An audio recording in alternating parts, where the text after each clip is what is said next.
ఆదిత్య హృదయం చదివే వాళ్ళు ఏ బింబాన్ని ఉపాసన చెయ్యాలని మంత్రశాస్త్రమునందు చెప్పబడిందో గురువులు చేసేటప్పుడు ఏ రూపాన్ని ధ్యానం చేయమని చెప్తారో ఆ రూపం కనపడుతున్నప్పుడు మహర్షి అంత అద్భుతంగా ఇచ్చారు. ఉపదేశం చేసేసిన అగస్త్య మహర్షి అక్కడ లేరు, వెళ్ళిపోయారు. దేవతలు కూడా నిలబడి చూస్తున్నారు ఏమవుతుంది రామరావణ సంగ్రామం అని. జగామచ యథాగతం, ఎలా వచ్చాడో అలా వెళ్ళిపోయాడు అగస్త్యుడు. మరి ఉపదేశం చేసిన వాడు ఆ ఆదిత్య హృదయం చదివి రాముడు రావణుణ్ణి చంపాడో లేదో చూడద్దా? తన మాట మీద తనకి నమ్మకం, నేను ఆదిత్య హృదయం ఇచ్చాక ఇంకా రావణుడు బ్రతికుంటాడా? వెళ్ళిపోయాడంతే, చూడక్కర్లేదు. చూడాలనుకున్న వాళ్ళు నించున్నారు. దేనికోసం? అగస్త్యుడిచ్చిన మంత్రం ఎంత శక్తివంతమో చూడ్డానికి. ఆ ఆదిత్య హృదయం చదివాడంతే, పడిపోయాడు రావణుడు. అసలు వశిష్ఠ మహర్షి జాతికి ఇచ్చినటువంటి గొప్ప కానుక ఏది అంటే రామనామం. నేను మీతో చెప్పాను శ్రీరామాయణము వేదోపబృంహణము అని. ఇంట్లో పిల్లవాడు పుడితే ఆ పిల్లవాడికి నామకరణం చేసేటటువంటి అధికారం ఇద్దరికి ఉంటుంది.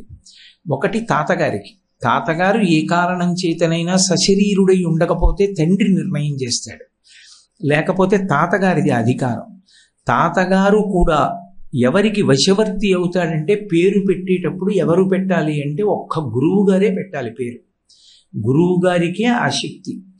ఏ పేరు ఉంచితే వాడు వృద్ధిలోకి వస్తాడో అది ఊహ చేసి ఆ పేరుని ఉంచగలిగినటువంటి సమర్థుడు గురువు ఒక్కడే. అందుకే 60,000 సంవత్సరముల వయస్సు వచ్చే వరకు బిడ్డలు లేనటువంటి దశరథ మహారాజు ఇష్టింతేహం కరిష్యామి పుత్రీయాం పుత్రకారణాత్ అధర్వ శిరసి ప్రోక్తై మంత్రై సిద్ధాం విధానత అంటాడు ఋష్యశృంగుడు బాలకాండలో.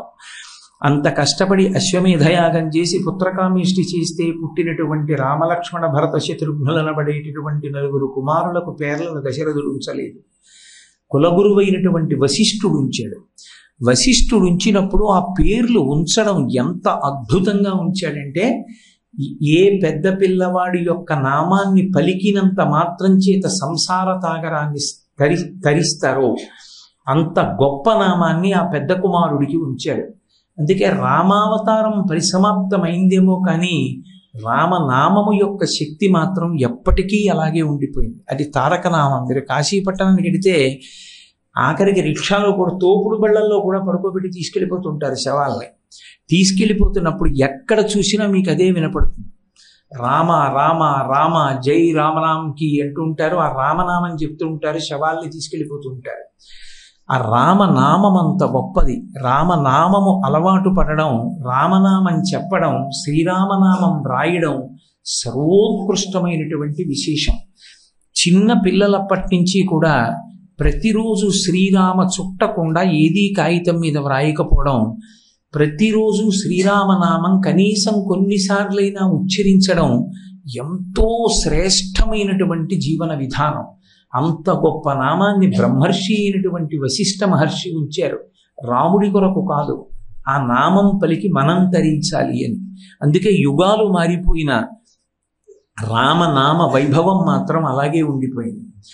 నేను గుంటూరులో ఒక స్వామి ఉండేవాడు, మహానుభావుడు. ఆయన సన్యాసాశ్రమ స్వీకారం చేసిన వాడు కాదు. ఆయన తన పెళ్లికి కూడా మావిడాకులు కూడా కట్టించుకోలేదు. తన స్నేహితుల్ని పిలిచి శ్రీరామ శ్రీరామ అని కాగితాల మీద వ్రాయించి శ్రీరామనామ సహితమైనటువంటి కాగితములు దండలుగా గుచ్చి కళ్యాణ మంటపంలో తోరణాలుగా కట్టుకున్నాడు. ఆయనకి అంత ఇష్టం శ్రీరామనామం. నామం ఒక్కటే పట్టుకున్నాడు. ఆ నామం పట్టుకున్నందుకు రామచంద్రమూర్తి ఆయన్ని ఏ స్థితికి తీసుకెళ్ళాడంటే, ఆయన చిట్ట చివర ఆయన వ్రాసిన రామనామం అంతా బండిలో పెట్టి రామనామం ఉన్న బండి చుట్టూ భజన చేస్తూ నడిచి భద్రాచలం వెళ్ళారు భక్త బృందం అంతా. రేపు సమర్పణం చేద్దాం, ఇవాళ చీకటి పడింది కదా, రాత్రి 6:30 7 అయిపోతోందన్నారు. కాదు కాదు, గోదావరి స్నానం చేసి ఏ ఒక్క క్షణం నాది కాదు, ఆ రామనామం రాముడు వ్రాయించాడు, రాముడికి ఇచ్చేస్తానన్నారు. ఆయన పట్టుకెళ్ళి రామచంద్రమూర్తికి సమర్పణం చేసేశారు. కొన్ని మూటల రామనామం రాశాడు. రామచంద్రమూర్తికి సమర్పించి బయటికి వచ్చి నిలబడి రామచంద్రమూర్తి నీరాజనం చూస్తూ అలాగే ఉండిపోయాడు చేతులెత్తి. ఏమిటని కదిపి చూస్తే శరీరత్యాగం అయిపోయింది.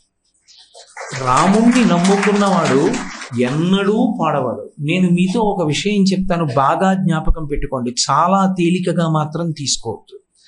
నేను ఒక పరమ సత్యాన్ని, అతి గంభీరమైన విషయాన్ని మీతో ఇవాళ ప్రతిపాదన చేస్తున్నాను. వంశంలో ఎక్కడైనా రామచంద్రమూర్తి పట్ల భక్తుడైన వాడు ఉంటే, రామనామం రాయడం అలవాటు ఉంటే, రామాయణం చదవడం అలవాటు ఉంటే, రామాయణం చదవకపోవచ్చు, రామాయణం కాండల పుస్తకాలు ఇంట్లో ఉండి ప్రతిరోజు 2 పువ్వులు రామాయణం పుస్తకాల మీద వేసే అలవాటు యజమానికి ఉంటే, కనీసంలో కనీసం ఒక 6 తరాల పాటు ఐశ్వర్యంతో తులతూగిపోతుంది ఆ వంశం.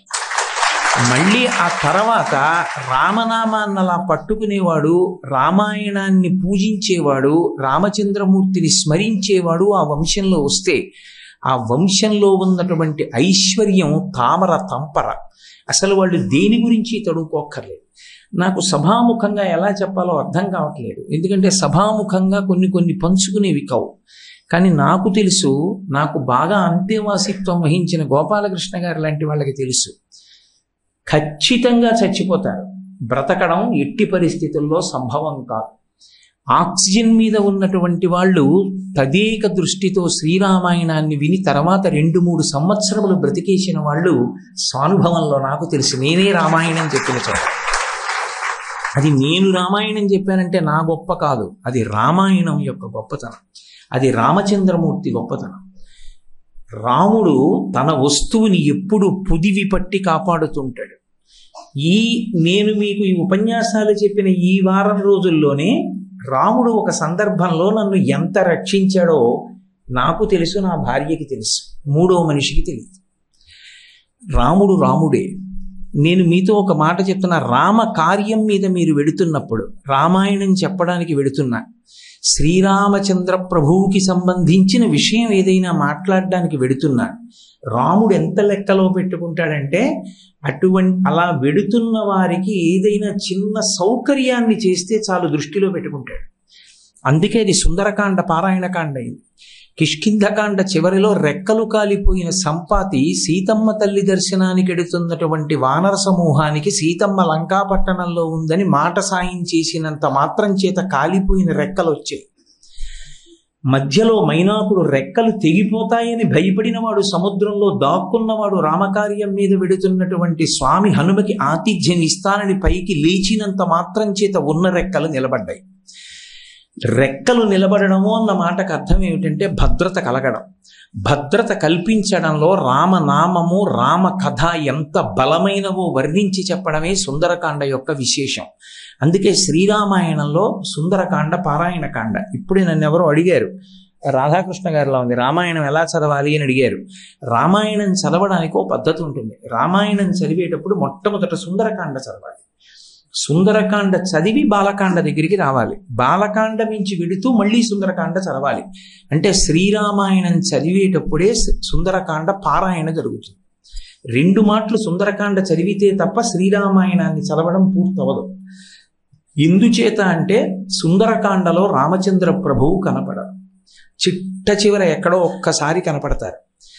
రామ కథ గొప్పదా, రామనామము గొప్పదా, రాముడు గొప్పవాడా అంటే రామనామము గొప్పది, రామ కథ గొప్పది. సుందరకాండకు అంత శక్తి ఎందుకు వచ్చింది అంటే 1కి 4 మార్లు రామ కథ చెప్పబడింది. అది ఎవరి నోటితో చెప్పబడింది అంటే యోగి అయినటువంటి హనుమ నోటి వెంట చెప్పబడింది. సుందరకాండలో కనపడేటటువంటి హనుమత్ స్వరూపం కేవలముగా ఒక భక్తుడు వీరుడు కాదు, యోగి అయిన హనుమ కనపడతారు.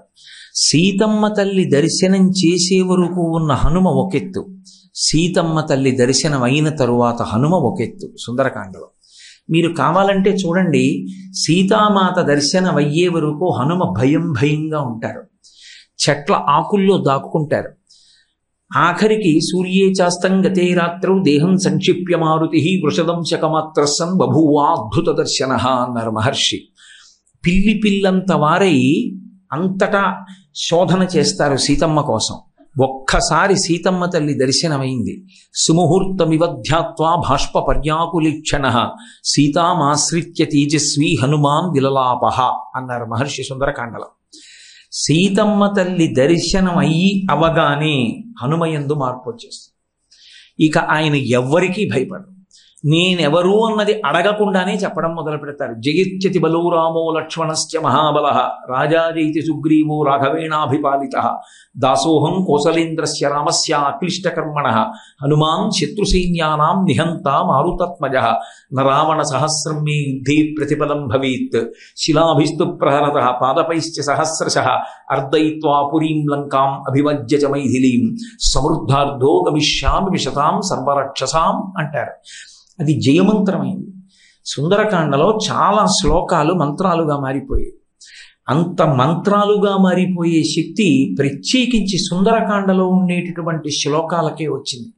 కారణం ఏమంటే ఆ ఒక్క దాంట్లోనే స్వామి హనుమ యోగిస్వరూపాన్ని పొందారు, నిర్భయత్వాన్ని పొంది జరగబోయేటటువంటి రామకథ ఆయన నోటి వెంట ఏదొచ్చిందో అదే జరిగింది. ఇంకా అంటే ఒక్కసారి పరదేవతా దర్శనం అయిపోతే సీతామాత దర్శనము సాక్షాత్ పరదేవతా దర్శనము సుందరకాండలో. ఆమె అయోనిజ, ఆమెయే చెప్పింది చాలా చోట్ల. నేను సమాద్వాదశ వర్షాహం రాఘవస్య నివేశిని భుంక్ష్వాన్ మానుషాన్ భోగాన్ అంది. నేను 12 సంవత్సరముల రామచంద్రమూర్తి యొక్క అంతఃపురంలో మనుష్యులను భవించే భోగములను అనుభవించాను. మనుష్యులను భవించే భోగాలను అనుభవించడం ఏంటి? హైదరాబాద్లో మీకు ఆతిథ్యం బాగానే దొరికిందా కోటేశ్వరరావు గారు అని అడిగారు అనుకోండి. నేను కాకినాడ వెళ్ళాక మనుష్యులను భవించే భోగాలన్నీ నేను అనుభవించానని అనుకోండి. మనుష్యులు కారా ఏమి మీరు అని అడగరు. ఇంకొకటి అయితే మనుష్యులను భవించే భోగం అనుభవించాననాలి. సీతమ్మ ఆ మాట అంది అంటే ఆమె పతివ్రత ధర్మాన్ని అనుష్ఠించింది తప్ప ఆమె నరకాంత కాదు. ఆమె సాక్షాత్తు పరదేవత. ఆమెయే చెప్పుకుంది. ఎవరికి చెప్పాలో వాళ్ళకి చెప్పాలి. ప్రతివాడికి చెప్తే ఆ వైభవం అర్థం అవుతుంది. అందుకే ఆవిడ ఎవ్వరికీ చెప్పలేదు. అయోధ్యకాండలో సాక్షాత్ అనసూయమ్మకి చెప్పింది. మహాపతివ్రత అనసూయమ్మ, సూర్యోదయ సూర్యాస్తమయములను ఆపగలిగినటువంటి తల్లి, అంతటి పతివ్రతా శిరోమణి కనుక ఆవిడితో చెప్పింది. లాంగలా దుద్ధితామయ నాం ఆ భూమిని దున్నుతున్నప్పుడు నేను భూమిలోంచి పైకి లేచాను అని చెప్పింది. నేను పసిపిల్లగా పుట్టానని చెప్పలేదు, భూమిలోంచి పైకి లేచాను. ఉద్ధిత. అప్పుడు సీతా నామ్నేతి విశ్రుత, నాకు నేనే పేరు పెట్టుకున్నాను సీత అని. అంతరిక్షైచవాగుప్త ప్రతిమా మానుషీకిల, అంతరిక్షంలోంచి వాక్కు వినపడింది, జనక ఈమె ధర్మము చేత నీకు కూతురు తీసుకో అని. అందుకని మా తండ్రి నన్ను స్వీకరించాడు కూతురుగా అని చెప్పింది. ఆమె సాక్షాత్తు పరదేవతా స్వరూపం. కానీ నరకాంతగా, నరుడికి భార్యగా పతివ్రతా ధర్మము యొక్క వైభవాన్ని లోకమునందు ప్రకాశింపచేయడానికి ఆమె నరకాంతగా అనుష్ఠించింది. అటువంటి జగన్మాత అయినటువంటి సీతమ్మ తల్లి వైభవాన్ని ప్రకాశింపచేసిన కాండ సుందరకాండ. అటువంటి సుందరకాండలో ఒక్కసారి ఆ తల్లి దర్శనమైన తరువాత హనుమ నోటి వెంట ఏ మాటలు వచ్చాయో ఆ మాటలే తరువాతి కాలంలో నిజాలయ్యాయి. ఆగమిష్యతి సుగ్రీవ సర్వేషాం వో నిషూధన నియమస్తి పురీం లంకాం నయూయం నచరాక్షస అన్నాడు ఆయన. సుగ్రీవుడు కొన్ని కోట్ల వానరములతో వస్తున్నాడు. ఈ లంక ఉండదు, రావణుడు ఉండడు, రాక్షసులు ఉండరు, సర్వము నశించిపోతుంది. కారణం ఏమిటంటే ఒక్కటే, రామచంద్రమూర్తి ఆగ్రహములకు ఈ లంక హేతువైంది అన్నారు. ఆయన నోటి వెంట ఏ మాట వచ్చిందో ఆ మాట నిజమైంది. నిజాన్ని యోగి పలకడం కాదు, యోగి నోటి వెంట వచ్చినది నిజమవుతుంది. పరమేశ్వరుడు దాన్ని సత్యం చేస్తాడు. అందుకే వాగ్వైభవాన్ని ప్రకాశింపచేసింది. మీరు బాలకాండ చూస్తే అసలు కాండంతా వాగ్వైభవమే. అసలు రామాయణం బాలకాండని జాగ్రత్తగా చదివినవాడు విశ్వామిత్రుడి పేరు ఎత్తేటప్పటికి నేల మీద పడి నమస్కరించకుండా ఉండలేడు. అసలు బాలకాండ చదువుతుంటే అబ్బా ఏమి విశ్వామిత్రుడు రా అనిపిస్తుంది. ఎవరికి ఎప్పుడు ఎక్కడ ఏది చెప్పాలో అది చెప్పాడు, ఎవరికి ఏ సమయంలో ఏది నేర్పాలో అది నేర్పాడు. అస్త్ర విద్యనంతటినీ ఇవ్వవలసినటువంటి రాముడికి ఆ వినయం ఉన్నదా లేదా పరీక్ష చూశాడు. వినయము లేనివాడికి ఇంత అస్త్ర సంపదని ఇచ్చేస్తే, లోకము గురించి పట్టించుకోకుండా అహంకారంతో ఉండేవాడికి ఇంత శక్తి కట్టపెడితే అది లోక వినాశనములకు కారణమవుతుంది. ఆ శక్తిని లోక ప్రయోజనమునకు ఉపయోగించగలడా? ఇచ్చిన తరువాత కూడా గురువు పట్ల వినయంతో ఉండగలడా? ఉన్న శక్తిని మళ్ళీ సమాజమునకు నివేదన చెయ్యగలడా? ఇది పరిశీలించాడు విశ్వామిత్రుడు. వశిష్ఠుడు కూడా రాముడికి విద్యాభ్యాసం చేయించినప్పుడు నేర్పినటువంటి మార్గం అదే. సర్వే వేదవిదా శూరాః సర్వే లోకహితే రతాః సర్వే జ్ఞానోపసంపన్నాః సర్వే సముదితా గుణైః. అదొక్కటే శ్లోకం రాముడి విద్యాభ్యాసానికి. రామలక్ష్మణ భరతులకు వశిష్ఠుడు విద్యాభ్యాసం ఎలా చేయించాడు అన్నదానికి వాల్మీకి మహర్షి ఇచ్చినటువంటి శ్లోకం. అసలు నేను ఒక్క మాట అంటే సాహసించానని మీరు అనుకోకూడదు. భారతదేశంలో విద్యా విధానం ఎలా ఉండాలో ఎవరూ చెప్పక్కర్లా. వాల్మీకి రామాయణంలో ఈ ఒక్క శ్లోకం చాలు. ఈ శ్లోకాన్ని ఆదర్శంగా పరిపాలకులు తీసుకుంటే ఒక విద్యార్థిని ఎలా తయారు చేయాలో, విద్యార్థికి చెప్పవలసినటువంటి పాఠ్యాంశాలు ఏ ఉండాలో, చెప్పే వాళ్ళకి ఏ లక్షణాలు ఉండాలో ఒక్క శ్లోకంలో చెప్పారు మహర్షి. సర్వే వేదవిదా శూరాః, అది వాగ్వైభవం అంటే. పాఠం ఎలా చెప్పారు అంటే అందరూ వేద విధులే నేర్చుకున్న రామలక్ష్మణ భరత శత్రుఘ్నులు నలుగురు శూరాహ. శూరాహ అంటే బాహ్యమునందు మంచి శౌర్యమున్నవాళ్ళు, ఆంతరమునందు పండితులని గుర్తు. అన్నీ తెలుసుకున్న విద్వాంసులు. సర్వే వేద విదా శూరాహ సర్వే లోకహితే రతాహ. అది అవసరం. చాలా విషయాలు తెలుసుకోవడం గొప్ప కాదు, తెలుసుకున్నటువంటి విషయాన్నంతటినీ లోకహితము కొరకు ఖర్చు పెట్టగలిగినటువంటి వాడై ఉండాలి. ఎంత పెద్ద పదవిలో కూర్చుంటే అంతగా లోకరక్షణ చెయ్యగలిగినటువంటి సమర్థత అబ్బింది అని గుర్తు. ఒక చిన్న పదవిలో కూర్చున్నవాడు చిన్న ఉపకారమే చేయగలడు, పెద్ద పదవిలో కూర్చున్నవాడు పెద్ద ఉపకారం చేయగలడు. నాకున్న అధికారము లోకహితమునకు ఎలా ఉపయోగించగలనని వెంపర్లాడడం నేర్పాడు రామచంద్రమూర్తికి చదువుతో పాటు.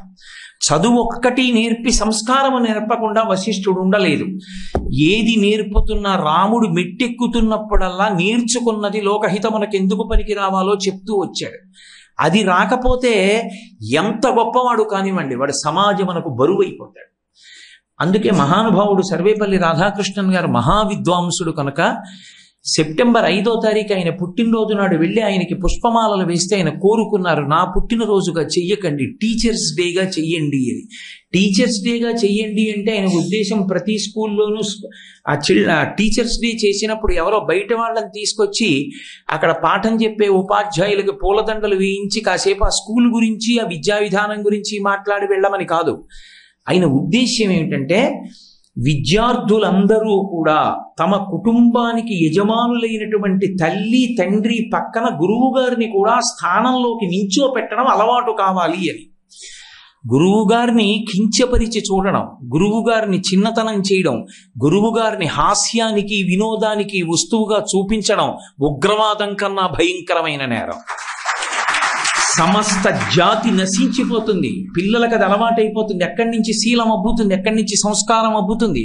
వాడు ఎంత గొప్పవాడైనా కావచ్చు, ఎముక విరిగిపోతే 5 నిమిషాల్లో కట్టు వెయ్యగలిగినటువంటి సమర్థుడై ఉండొచ్చు. కానీ 200 రూపాయలు ఇస్తే ముందు చూస్తాను, 50 రూపాయలు ఇచ్చిన వాడిని వెనక చూస్తానంటే ఎముకలు విరిగిపోయిన ఎవడికైనా బాధదే. 200 ఇస్తే ముందు చూసి కట్టు కట్టడం ఏంటి, 50 రూపాయలు ఇస్తే వెనక చూసి కట్టు కట్టడం ఏంటి? వాడికి లోకహితం తెలియనటువంటి వైద్యుడు, అటువంటి వాడిని తయారు చేసిన ఉపాధ్యాయుడిది తప్పు. వాడు సమాజానికి బరువు అటువంటి వ్యక్తి.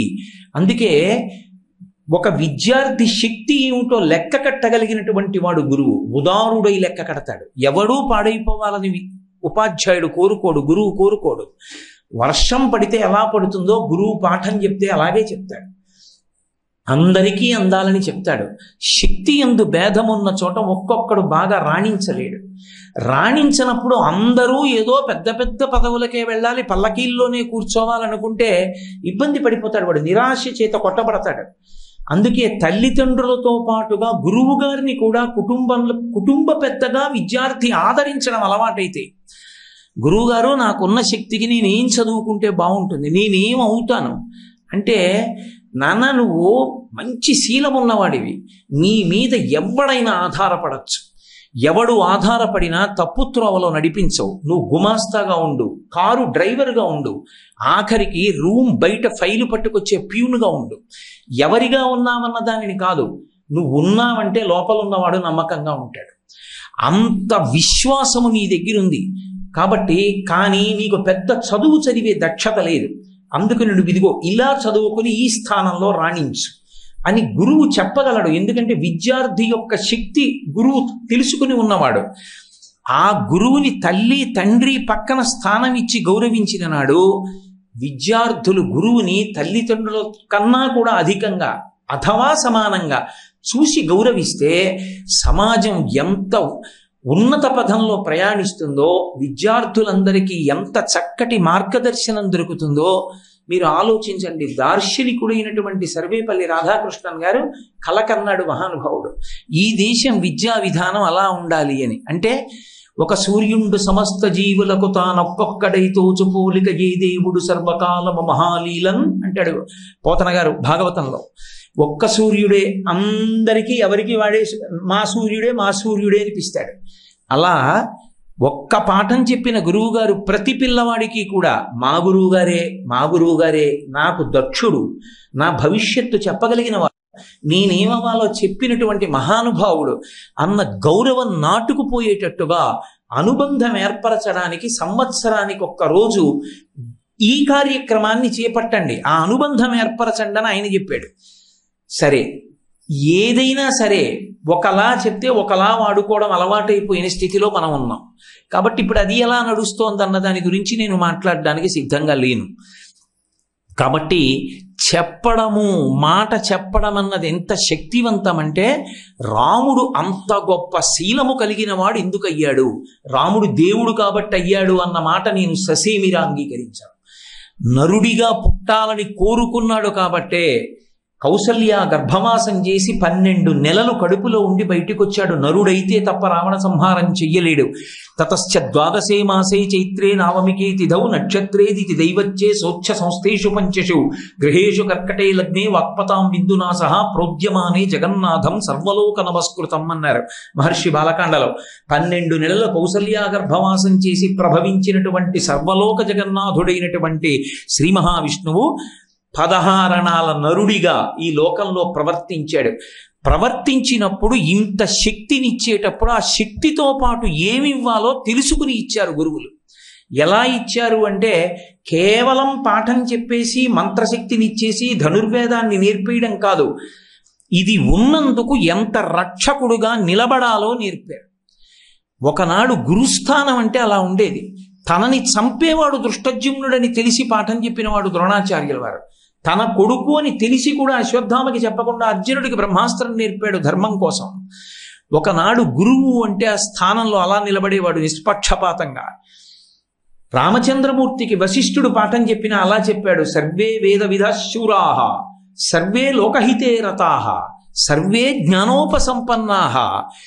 ఎన్ని తెలియాలో అన్నీ తెలిసేటట్టుగా చేశాడు. ప్రతి శాస్త్రాన్ని నేర్పాడు, కరతలామలకమైంది. కానీ అది గుణముగా భాషించకపోతే ఆ చదువుకున్న చదువు నిరర్థకము. జ్ఞాన కలునిలోని శారదయువులే అని పోతన గారు భాగవతంలో చెప్పినట్లుగా అది జ్ఞాన కలునిలోని శారదగా మారిపోతుంది. నువ్వే మాట అన్నావు, నువ్వన్న మాట నిజమని నేను సమర్థిస్తాను, అలా నేను శాస్త్రాన్ని మారుస్తానన్నాడు అనుకోండి, అది ధూర్త పాండిత్యం. ఏది సత్యమో దాన్ని సమర్థిస్తాను అన్నాడు అనుకోండి, వాడు జ్ఞాని, వాడు విద్వాంసుడు. కాబట్టి రామచంద్రమూర్తికి కేవలము జ్ఞానము ప్రసాదించడం కాదు, అది గుణముగా మారేటట్టు చేశాడు. గుణముగా మారడం అంటే మీరు లోకంలో గమనించండి, మానసికమైన భావన ముందు ఏర్పడితే తప్ప కర్మ జరగదు. నాకు శ్రీరామాయణం గురించి చెప్పడంలో గొప్ప ఉత్సాహం మనసులో ఉందనుకోండి, నేను ఉపన్యాసం చెప్పడం అనేటటువంటి కర్మ జరుగుతుంది. అసలు రామాయణం నేను చదువుకున్నాను చాలా, ఎందుకు అందరికీ చెప్పడం అనుకున్నాను అనుకోండి, అసలు నేను రామాయణం మీద ఉపన్యాసం ఎందుకు చేస్తాను? ముందు లోపల ఆలోచన ఉంటేనే అది గుణంగా మారుతుంది. అది పైన కర్మగా ప్రకటనమై అందుబాటులోకి వస్తుంది.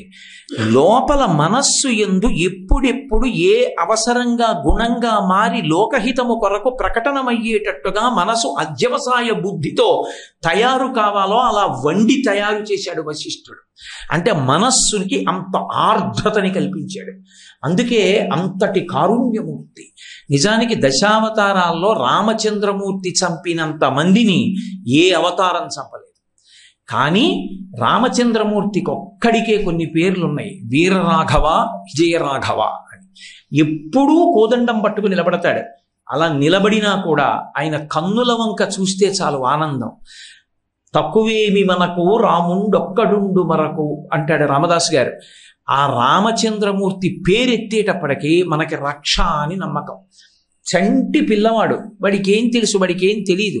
ఆఖరికి వాడి చెవిలో చీమ దూరినా వాడికి నా చెవిలో చీమ దూరిందని చెప్పడం రాదు.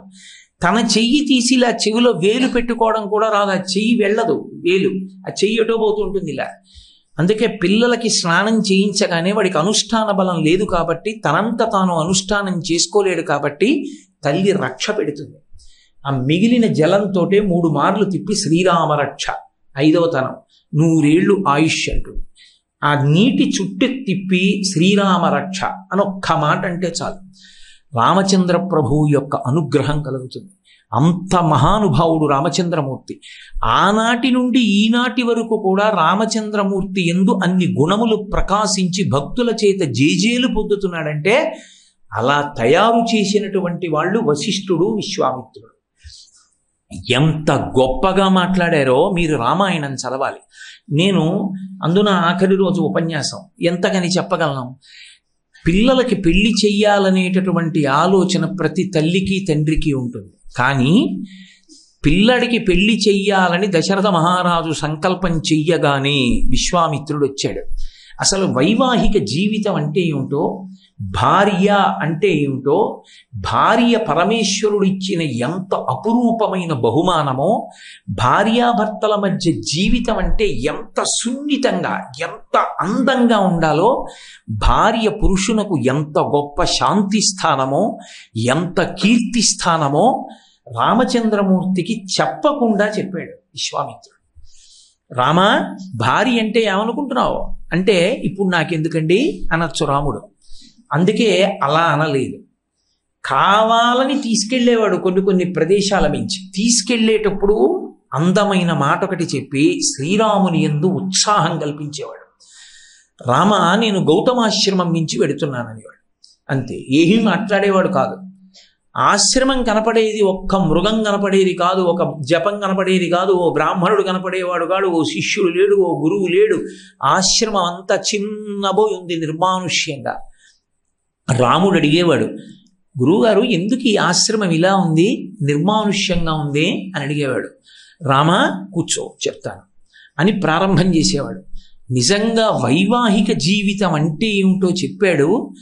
ఆ గౌతమోపాఖ్యానంలో, అహల్యోపాఖ్యానంలో అసలు ఆయన మాట్లాడిన మాటలు, ఆయన చెప్పిన శ్లోకాలు చదివితే అని వింటున్న రామచంద్రమూర్తికి స్నాతకం చేశాడు. గురువుగారు స్నాతకానికి రావాలి. గురువుగారు రాని స్నాతకం స్నాతకమే కాదు. గురువుగా విశ్వామిత్రుడు అసలు రామచంద్రమూర్తికి వైవాహిక జీవితం గురించి ఎంత నేర్పాడో, ఆ తరువాత సీతారాముల జీవితం అంతా పండింది. మరి సీతమ్మకి ఎవరు నేర్పారు? ఆవిడే చెప్పింది, పాణిప్రదాన కాలేచ, నాకు ఆఖరికి నా చెయ్యి రాముడి చేతిలో పెట్టేటప్పుడు కూడా మా అమ్మ నేర్పిందమ్మా ధర్మం, భర్తని ఎలా అనుగమించాలో నేర్పిందండి. ఆడపిల్లకెవరు నేర్పాలో వాళ్ళు నేర్పారు.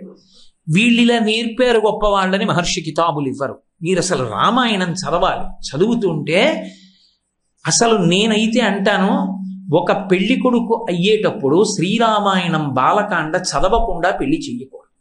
శ్రీరామాయణం బాలకాండ చదవడం పూర్తి చేస్తే వివాహం అంటే ఏమిటో, భార్య అంటే ఏమిటో, గృహస్థాశ్రమం అంటే ఏమిటో అర్థం అవుతుంది. చదవడం అంటే ఏదో కాగితాలు తిప్పడం కాదు, దాని యందు ధార్మిక దృష్టితో చదవాలి. చెక్కాడంతే రామచంద్రమూర్తి. ఒక నదిలో దొరికినటువంటి శిలని తీసుకొచ్చి శిల్పి చెక్కి కన్నులు చెక్కేటప్పుడు చిన్న ఉలి పెట్టి దెబ్బ కొడుతూ చెక్కుతాడు. ఆఖరణ కన్నులు పూర్తయిపోతాయి. కన్నులు పూర్తయిపోయిన తర్వాత విగ్రహానికి ప్రతిష్ఠ జరుగుతుంది. జరిగిన తర్వాత కన్ను చివర చిన్న ఉబ్బెత్తుగా ఉండిపోయింది, ఒక్కసారి కొట్టేయండి ఉలితో అన్నారు అనుకోండి, మహానుభావుడు పరమేశ్వరుడు అలా కొట్టడం కుదరదంటాడు. విశ్వామిత్రుడు చెక్కాడు రామచంద్రమూర్తిని.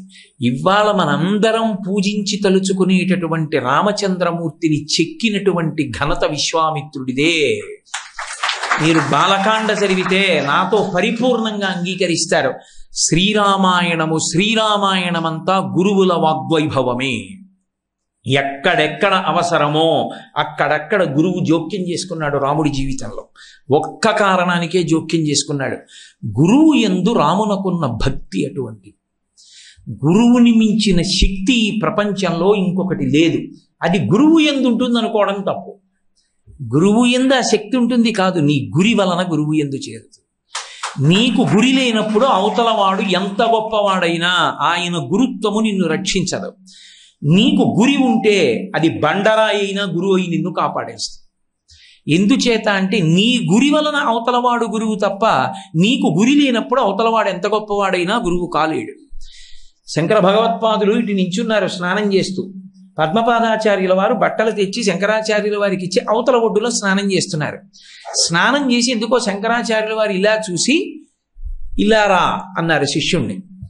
యథాలాపంగా అన్నారు ఇలా రా అన్నారు. అంటే ఆయన ఉద్దేశం నదికి అవతల వైపు నుంచి గట్టు మించి రమ్మని, లోపల ఇలా రా అన్నారు. మా గురువు గారు ఇలా రా అన్నారు, నేను ఇలాగే పెడతాను అంతే, గురు శాసనాన్ని అతిక్రమించనని గంగా నది మించి అడుగులు వేసుకుంటూ వెళ్ళిపోయారు ఆయన. గురువు మాట మీద ఉన్న విశ్వాసానికి ఆయన నీటి మీద నడుస్తుంటే పద్మములు పైకొచ్చి పాదములు పట్టుకున్నాయి. అందుకని పద్మపాదాచార్యుల వారయ్యారు. నీ గురి గురువు.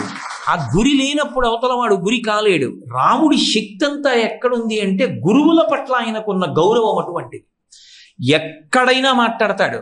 గురువులు కనపడితే, ఋషులు కనపడితే ప్రణిపాతం చేసి కూర్చుంటాడు.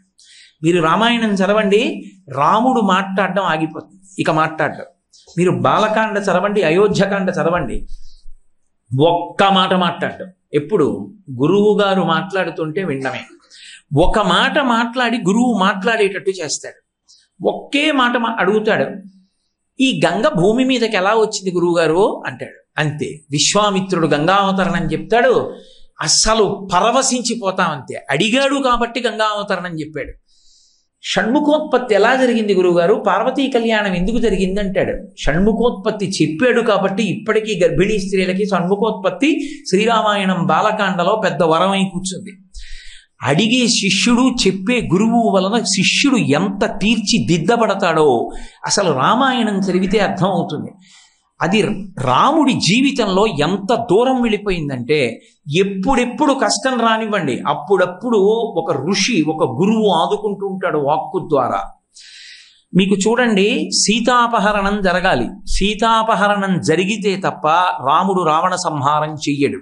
రాముడు నరుడిగా ఉన్నాడు, నువ్వు విష్ణువువి అవతారంగా వచ్చావు, రావణ సంహారం చెయ్యాలని ఎవరు చెప్పినా రాముడు ఒక్కటే అంటాడు, నేను విష్ణువుని కాను, నేను నరుణ్ణి, నేను దాశరథిని, దశరథ మహారాజు గారి కొడుకుని అంటాడు.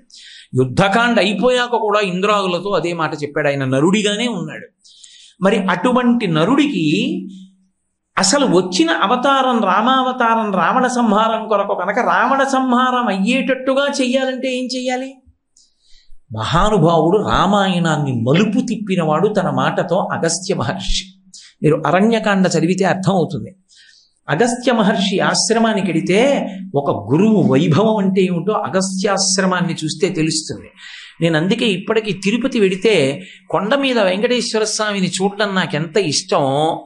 తిరుపతి పట్టణంలో అగస్త్య మహర్షి విడిది చేసినటువంటి ఆ ప్రదేశం, ఆయన ఆరాధన చేసిన శివలింగం, ఆ క్షేత్రానికి వెళ్ళి దర్శనం చేసుకోవడం, అక్కడ ఉన్న మర్రి చెట్టు వంక చూడడం నాకు ఎంత ఇష్టం. మహానుభావుడు అగస్త్య మహర్షి అక్కడ తిరిగి వెంకటేశ్వర స్వామి వారికి ఆతిథ్యం ఇచ్చాడు. అందుకే కళ్యాణ శ్రీనివాసం వచ్చింది. కంచికామకోటి పీఠాధిపత్యం వహించినటువంటి, నడిచే దేవుడిని పేర్గాంచినటువంటి అపర శంకర భగవత్పాదుల అవతారమైన చంద్రశేఖరేంద్ర సరస్వతి మహాస్వామి ఆ అగస్త్యాశ్రమానికి వెళ్ళినప్పుడు శివాలయంలోకి వెళ్ళి సత్యదండం పట్టుకుని కొన్ని గంటలు జపం చేస్తూ ధ్యానమగ్నులై ఉండిపోయారు. అంత శక్తి కలిగిన లింగం ఈ లింగం అని చెప్పారు. అగస్త్య ప్రతిష్ఠా శివలింగం. దేవతలు ఆ ఆశ్రమానికి వస్తుండేవారు. సాధారణంగా దేవతలను ఆవాహన చేస్తారు. అగస్త్యాశ్రమానికి దేవతలకు ఆవాహన కాదు, ఆయా స్థానములకు దేవతలు వచ్చి అగస్త్య మహర్షిని పూజ చేసి పెడతారు. అది అగస్త్య శక్తి. అటువంటి అగస్త్యుడు ఒక మాట అన్నాడు, సీతారామ లక్ష్మణులారా 14 ఏళ్ళు పూర్తయ్యే వరకు నా దగ్గర ఉండండి అన్నాడు. రాముడేమనలేదు, ఒక్క క్షణం ఆలోచించి అన్నాడు, వద్దులేండి అన్నాడు. రామా, నేను ఉండమన్నాను, కానీ ఇప్పుడు వద్దంటున్నాను. ఇక్కడ దగ్గరలో వేరొక ప్రదేశం ఉంది, నువ్వు అక్కడ ఉండన్నాడు. ఏ జనస్థానంలో ఉండగా సీతాపహరణం జరిగిందో ఆ ప్రదేశంలో ఉండమని రాముణ్ణి పంపినవాడు అగస్త్యుడే. ఎందుకు చెప్పాడంటే సీతాపహరణం జరగాలని చెప్పాడు. సీతాపహరణం జరిగితే తప్ప రావణ సంహారం అవదు. రావణ సంహారం అవ్వకపోతే రామావతార ప్రయోజనము పూర్తి కాదు. ఒక్క మాటతో రామాయణం యొక్క దిశ తిప్పేశాడంతే అగస్త్యుడు. అదే అగస్త్య మహర్షి సీతాపహరణం జరిగిపోయింది, కిష్కింధకాండ అయిపోయింది, సుందరకాండ అయిపోయింది, యుద్ధకాండలోకి వెళ్ళిపోయారు, అందరినీ చంపాడు రాముడు. నశ్రమో నజ్వరో వాతేన రూపస్య విపర్యయ అని అతిబల విద్యలిచ్చాడు విశ్వామిత్రుడు. ఇన్ని పొందిన రాముడు రావణాసురుడితో యుద్ధం చేసేటప్పుడు బడలిపోయాడు. అసలు మీరు రామాయణంలో యుద్ధకాండ చదివితే రాక్షసులు నరులు, రాక్షసులు వానరులు యుద్ధం చేయలేదు. దిక్కుమాల యుద్ధం తర్వాత చేసుకోవచ్చు, నువ్వు నన్ను కొట్టడం నేను నిన్ను కొట్టడం ఎప్పుడైనా చెయ్యొచ్చు, మళ్ళీ రాదురా ఇలాంటి యుద్ధం, చూడండి ముందు అసలు రామరావణ యుద్ధం అన్నారు. అసలు ఉపమానం ప్రయోగించడానికి వాల్మీకి మహర్షి అందెవేసిన చెయ్యి. వాల్మీకి మహర్షి దగ్గర కాళిదాసు నేర్చుకున్నాడు, అనుకరించాడు, ఉపమా కాళిదాసస్య అని. ఆ శక్తి వాల్మీకి మహర్షి రామాయణం నుంచి వచ్చింది. అటువంటి వాల్మీకి ఉపమానం వేయలేదు రామరావణ సంగ్రామానికి. సముద్రానికి సముద్రమే ఉపమానం, రామరావణ యుద్ధానికి రామరావణ యుద్ధమే ఉపమానం అన్నారు. అంత అద్భుతంగా జరిగింది. అంత పెద్ద యుద్ధం జరుగుతుంటే రాముడు బడలిపోయాడు. బడలిపోయి అసలు ఈ రావణుణ్ణి ఎలా నిగ్రహించడం అర్థం కాలేదు ఆయనకి. అర్థం కాని స్థితిలో మళ్ళీ వచ్చాడు అగస్త్యుడు. అప్పుడు వచ్చాడు, తతో యుద్ధ పరిశ్రాంతం సమరే చింతయా స్థితం రావణం చాగ్రతో దృష్ట్వా యుద్ధాయ సముపస్థితం దైవతైశ్చ సమాగమ్య ద్రష్టుమభ్యాగతోరణం ఉపాగమ్య బ్రవీద్రామ అగస్త్యో భగవాన్ ఋషి. రామాయణంలో చాలా చమత్కారం ఏమిటంటే రాముడు ఎప్పుడైనా గురువుని పిలిచేటప్పుడు పేరు పెట్టి కానీ ఋషి అని కానీ అనడు, హే భగవన్ అంటుంటాడు. బ్రహ్మమునకు మీకు అభేదమని ఎవరిని పిలిచినా హే భగవన్ అంటుంటాడు. ఏమి పిలుపు, ఏమి మాట తీరనిపిస్తుంది. మర్యాదానాంచ లోకస్య కర్త కారయితాచ సహా అంటారు. అందుకే హనుమ సుందరకాండలో వాక్కు అంత సరళంగా ఉంటుంది రామచంద్రమూర్తిది. అటువంటి రాముడికి ఆకాశ మార్గంలో వచ్చాడు, గబగబా వచ్చాడు రాముడి దగ్గరికి. రామ రామ మహాబాహో శృణు గృహ్యం సనాతనం ఏన సర్వాన్నరీన్ వచ్చ సమరే విజీష్యసి ఆదిత్య హృదయం పుణ్యం సర్వశత్రు వినాశనం జయావహం జపే నిత్యం అక్షయం పరమం శివం. ఎవరైనా ఏదైనా స్తోత్రం చెప్తే తర్వాత ఫలశ్రుతి చెప్తారు. ఒక్క ఆదిత్య హృదయానికి ఫలశ్రుతి ముందు చెప్పి తర్వాత చెప్పారు. ఎందుకని అంటే శిష్యుణ్ణి ఆదుకోవాలి. రామ రామ ఒక్క మాట పిలవలేదు, రామ రామ మహాబాహో అని పిలిచాడు. రామ రామ అంటే ఆర్తి ప్రకటన. నేను నా కొడుకుని రైలు ఎక్కించడానికి స్టేషన్కి వచ్చి, అయ్య బాబో ఇదేమిట్రా ఇంత జనం వేలాడుతున్నారు, రైలు ఎక్కడా ఖాళీ లేదు, అయినా రేపు తెల్లారితే నువ్వు ఆఫీస్కి వెళ్ళిపోవాలంటున్నావు, సరే ఎలాగో అలా ఎక్కని చెప్పి మంచి శీతాకాలంలో జనరల్ కంపార్ట్మెంట్లో డోర్ దగ్గర నించోబెట్టాను.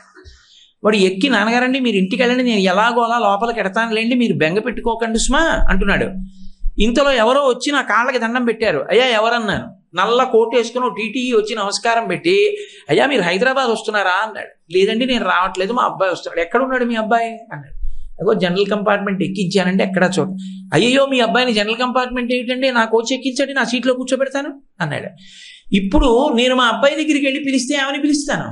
ఒరే నాయన షణ్ముఖ దిగిరా అంటానా? షణ్ముఖ షణ్ముఖ దిగిరా దిగిరా దిగిరా దిగిరా, మహానుభావుడు ఎవరో కనపడ్డాడు రా ఎక్కిస్తానన్నాడు అంటానా? అన్నా రక్షించుకోవాలన్న ఆర్తిలో 2 మాటలు పిలుస్తాను. పుత్రుడితో సమానం. వత్స ఎంత ప్రేమతో పిలిచాడు. అసలు వాగ్వైభవం ఎంత ప్రేమని ఆవిష్కరించాడో. గురువే. రామరామ మహాబాహో శృణుగృహ్యం సనాతనం ఏన సర్వాన్నరీన్ వత్స సమరే విజీష్యసి. యుద్ధంలో గెలుస్తావురా రామా, ఈ మంత్రాన్ని ఉపదేశం పొందరా ముందు, ఇది నీకు సమస్తమైన విజయాలను ఇచ్చేస్తుందిరా. ఈ ఉపదేశానికి ఏమైనా నువ్వు అంగన్యాస కరన్యాసాలు పెద్ద హడావిడి అనుకుంటున్నావా? దీన్ని ఏమైనా పూజా మందిరానికి వెళ్ళాలనుకుంటున్నావా? కాంతారేషు భయేషు చ అరణ్యంలో నిలబడి చదివించరా. ఏమీ ఇచ్చారండి ఆదిత్య హృదయం. నేను ఇప్పటికీ విశాఖపట్నం ఉపన్యాసాలకు వెడితే సముద్రపు ఒడ్డుకి వెళ్ళి కూర్చుంటూ ఉంటాను ఇంట్లో సంధ్యావందనం చేసి. సూర్యోదయం సముద్రంలోంచి పైకొస్తాడు మహానుభావుడు సూర్య భగవానుడు. ఆ పైకి వచ్చేటప్పుడు కొద్దిగా ఎర్రటి కాంతి వస్తుంది. కళ్ళు మూసుకొని ఆదిత్య హృదయం చదివితే ఖచ్చితంగా బింబం కనపడడానికి ఎంత సమయం పడుతుందో అంతే సమయం ఆదిత్య హృదయానికి పడుతుంది. లెక్క అలా కట్టారు మహర్షి. ఏ ఋతువులోనైనా సరే బింబ దర్శనం ప్రారంభమవుతూ వెలుతురు రాగానే మొదలు పెడితే మీరు కళ్ళు తెరిచేటప్పటికి బింబం కనపడుతుంది. అది ఏ బింబమో తెలుసా? ఆదిత్య హృదయం చదివే వాళ్ళు ఏ బింబాన్ని ఉపాసన చెయ్యాలని మంత్రశాస్త్రమునందు చెప్పబడిందో, గురువులు చేసేటప్పుడు ఏ రూపాన్ని ధ్యానం చేయమని చెప్తారో ఆ రూపం కనపడుతుంది. అప్పుడు మహర్షి అంత అద్భుతంగా ఇచ్చారు. ఉపదేశం చేసేసిన అగస్త్య మహర్షి అక్కడ లేరు, వెళ్ళిపోయారు. దేవతలు కూడా నిలబడి చూస్తున్నారు ఏమవుతుంది రామరావణ సంగ్రామం అని. జగామచ యథాగతం, ఎలా వచ్చాడో అలా వెళ్ళిపోయాడు అగస్త్యుడు. మరి ఉపదేశం చేసిన వాడు ఆ ఆదిత్య హృదయం చదివి రాముడు రావణుండి చంపాడో లేదో చూడద్దా? తన మాట మీద తనకి నమ్మకం. నేను ఆదిత్య హృదయం ఇచ్చాక ఇంకా రావణుడు బ్రతికుంటాడా? వెళ్ళిపోయాడంతే, చూడక్కర్లేదు. చూడాలనుకున్న వాళ్ళు నించున్నారు. దేనికోసం? అగస్త్యుడు ఇచ్చిన మంత్రం ఎంత శక్తివంతమో చూడ్డానికి. ఆ ఆదిత్య హృదయం చదివాడంతే పడిపోయాడు రావణుడు. ఎంత గొప్ప మంత్రాన్ని ఇచ్చాడో, ఎలా శిష్యుణ్ణి రక్షించుకున్నాడో, గురువుల వాగ్వైభవం ఏమిటో, ఒక్కొక్క మాట మాట్లాడితే గురువు ఎలా రక్ష పెడుతుందో చూపించారు రామాయణంలో. రామాయణమంతా వాగ్వైభవమే. అందులో రామచంద్రమూర్తి వైపు నుంచి చూసినప్పుడు అసలు రామాయణం పరమాద్భుతం. అసలు మీరు ఏ పాత్రలోంచి చూడండి రామాయణం అలాగే. ఆ కళ్ళజోడు పెట్టుకుంటే చాలు, రామాయణము వాగ్వైభవము అన్న కళ్ళజోడు పెట్టుకుని రామాయణం చదవడం మొదలు పెడితే, నేను మీతో ఏదో అట్టహాసానికి చెప్పట్లేదు, రామాయణము వాగ్వైభవము 42 రోజులు మాట్లాడతా నేను. శ్రీరామాయణం అంతా అంతే, వాగ్వైభవమే. అద్భుతం రామాయణం. ఎందుచేత అంటారేమో, ఒక భర్త ఎంత కీర్తి ప్రతిష్టలు కలిగిన వాడు కానివ్వండి, ఒక భర్త ఎంత గొప్పవాడు కానివ్వండి, ఎంత విద్వాంసుడు కానివ్వండి, ఆయన కీర్తి అంతా దేని వలన పోతుంది అంటే, భార్య ధార్మికమైనటువంటి నడవడి కలిగినది కాకపోతే, ఆచారము తెలియనిదైపోతే భర్త కీర్తి కూడా మంట కలిసిపోతుంది. నేను మీతో ఒక్కటే మాట చెప్తాను వినండి. సబర్మతి ఆశ్రమంలో గాంధీ మహాత్ముడు ఉన్న రోజుల్లో, అందుకే వాళ్ళందరూ రాజనీతిజ్ఞులు, వాళ్ళు రాజకీయ నాయకులు కారు. వాళ్ళు సబర్మతి ఆశ్రమంలో ఉన్న రోజుల్లో మహిళా కార్యకర్తలు వెళ్ళి అడిగారు, శ్రీరామాయణంలో సీతమ్మ వ్యక్తిత్వం, ఆవిడ వైభవం ఎటువంటిది మాకు చెప్పమని అడిగారు. ఆయన అన్నారు, అసలు సీతమ్మ లేని నాడు రామునికి కీర్తి లేదు అన్నారు. వాళ్ళన్నారు, మేము మహిళా కార్యకర్తలను అడిగాం కాబట్టి ఇలా అన్నారా అన్నారు. రాట్నమాపి వెంటనే ఆయన ఒక దృష్టాంతం చెప్పారు. సుందరకాండలో సీతమ్మ పడినటువంటి కష్టం రాముడు పడలేదు.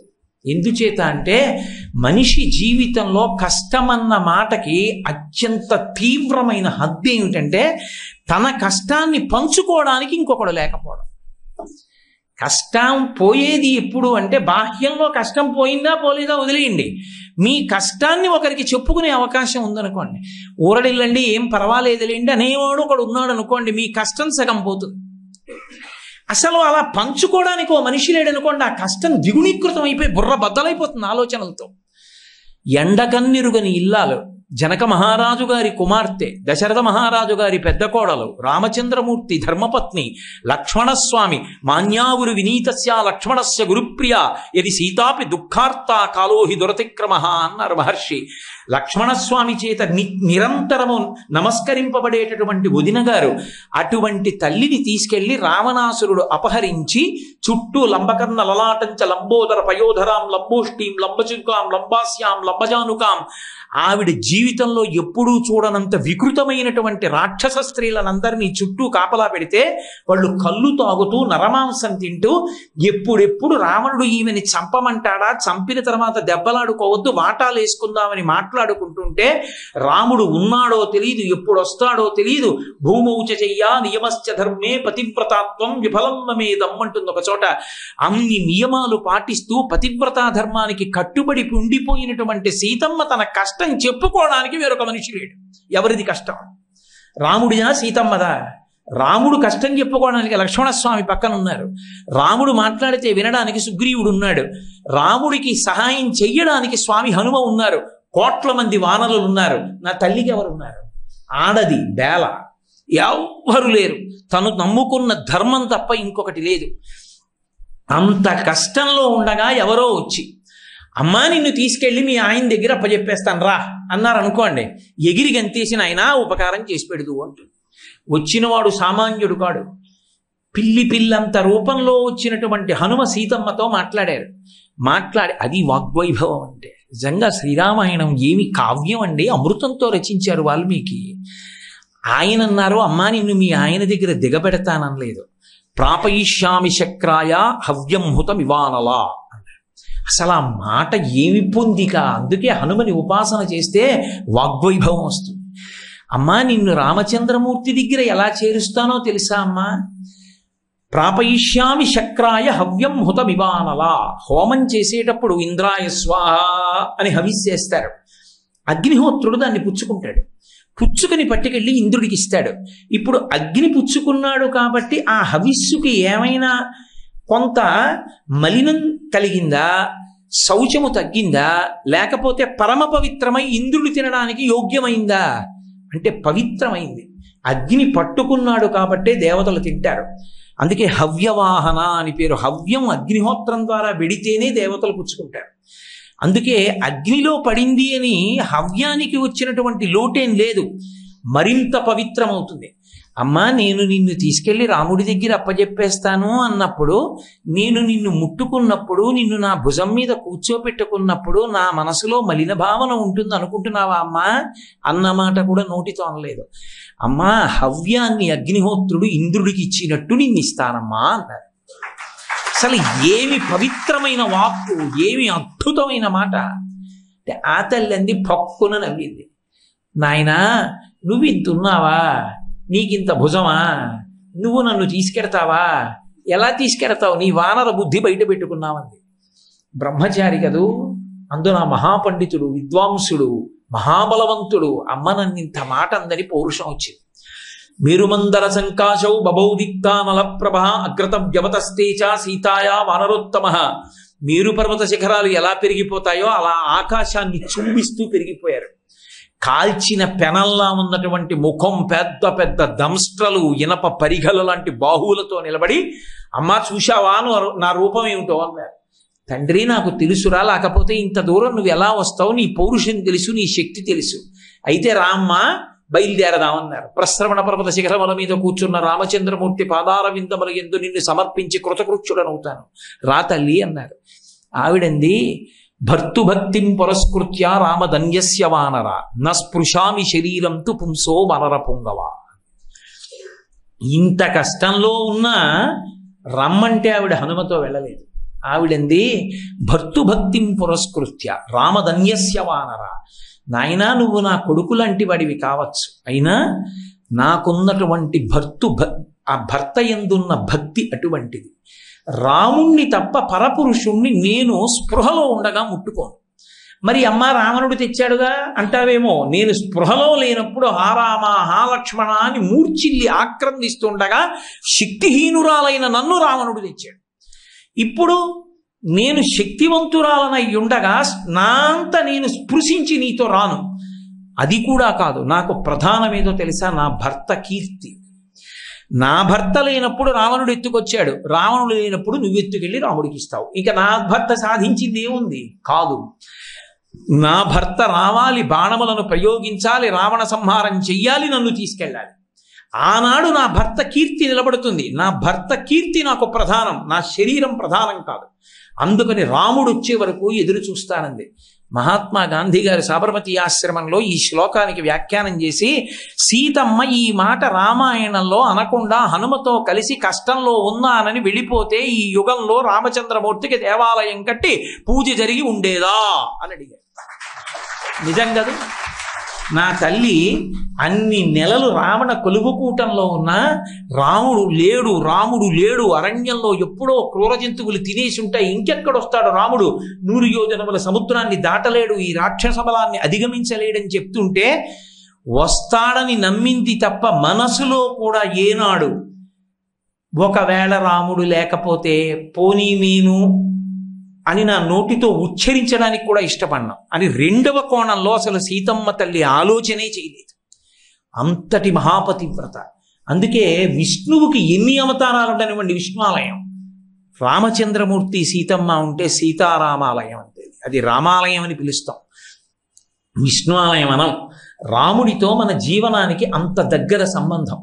శ్రీరామాయణంలో వాక్కుని అగ్నిహోత్రంగా ప్రయోగించారు. హనుమ తోకకి నిప్పు పెట్టారు.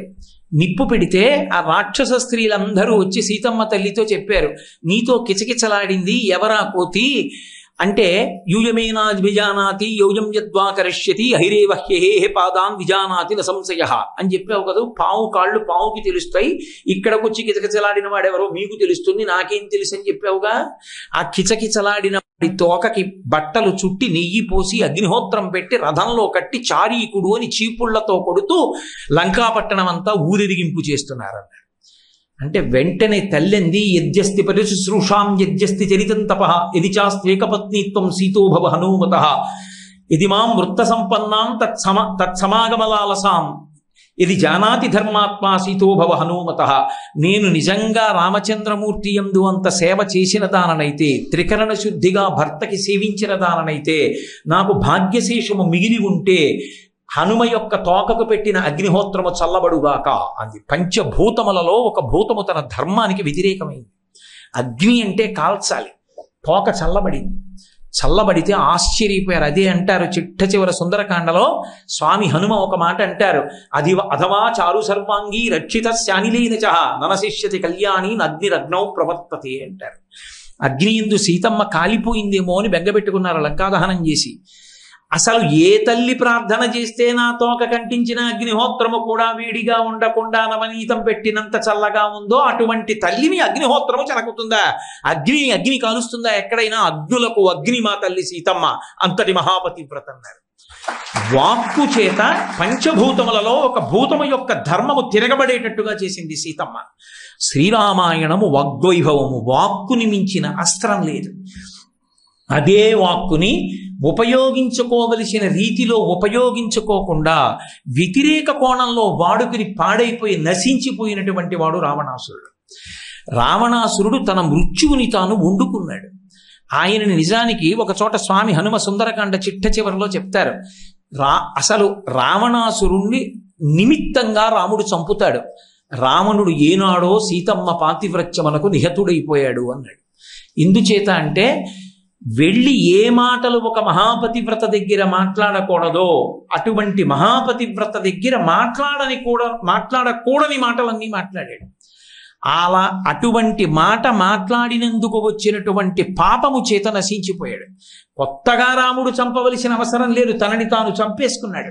అందుకే సీతమ్మని జుట్టు పట్టి ఈడ్చుకొస్తున్నప్పుడు సమాధిలో ఉన్న చతుర్ముఖ బ్రహ్మగారు ఉలిక్కిపడ్డాడు.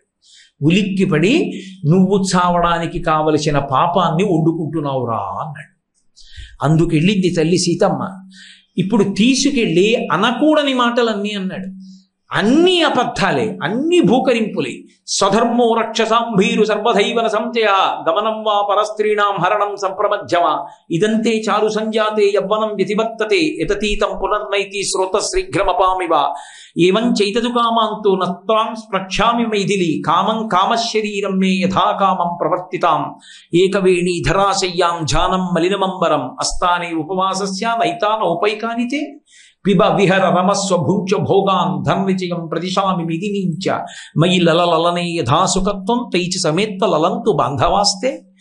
ఇన్ని చెడ్డ మాటలు మాట్లాడాడు. తల్లి దగ్గరికి వెళ్ళి అనకూడనంత భయంకరమైన మాట ఒకటి అన్నాడు. అమ్మా అమ్మా అని నేనంటాను, వాడు అంటాడా? సీత అంటాడు వాడు. సీత, నిన్ను చూసిన తర్వాత నా భర్తలతో రమించినా నాకు తృప్తి కలగట్లేదన్నాడు. అనరాని మాట. ఒక కొడుకు తల్లిని చూడకూడని చూపు చూస్తే తల్లి ఎంత సిగ్గుపడుతుందో అలా సిగ్గుపడింది అమ్మవారు. సిగ్గుపడి తృణమంతరత కృత్వా ప్రత్యువాచ సుస్మిత నివర్తయ మనోమత్త స్వజనే క్రియతాం మనః. గడ్డిపరక మధ్యలో పెట్టి అధర్మాత్ముడని మాట్లాడవలసి వచ్చింది. ప్రారంభం చేస్తూనే భీరు అంటాడు, పిరికిదానా అని పిలిచాడు. ఆవిడ పిరికితనం గౌరవనీయమైన పిరికితనం. ఆవిడ నిజంగా భయవిహ్వల కాదు. కానీ భర్త పక్కన లేనప్పుడు కాముకుడైన పరపురుషుడితో మాట్లాడేటప్పుడు ఎంత జాగ్రత్తగా మాట్లాడాలో దానికి తగిన జాగ్రత్త తీసుకుంది తప్ప ఆమె భీరువై మాట్లాడినది కాదు.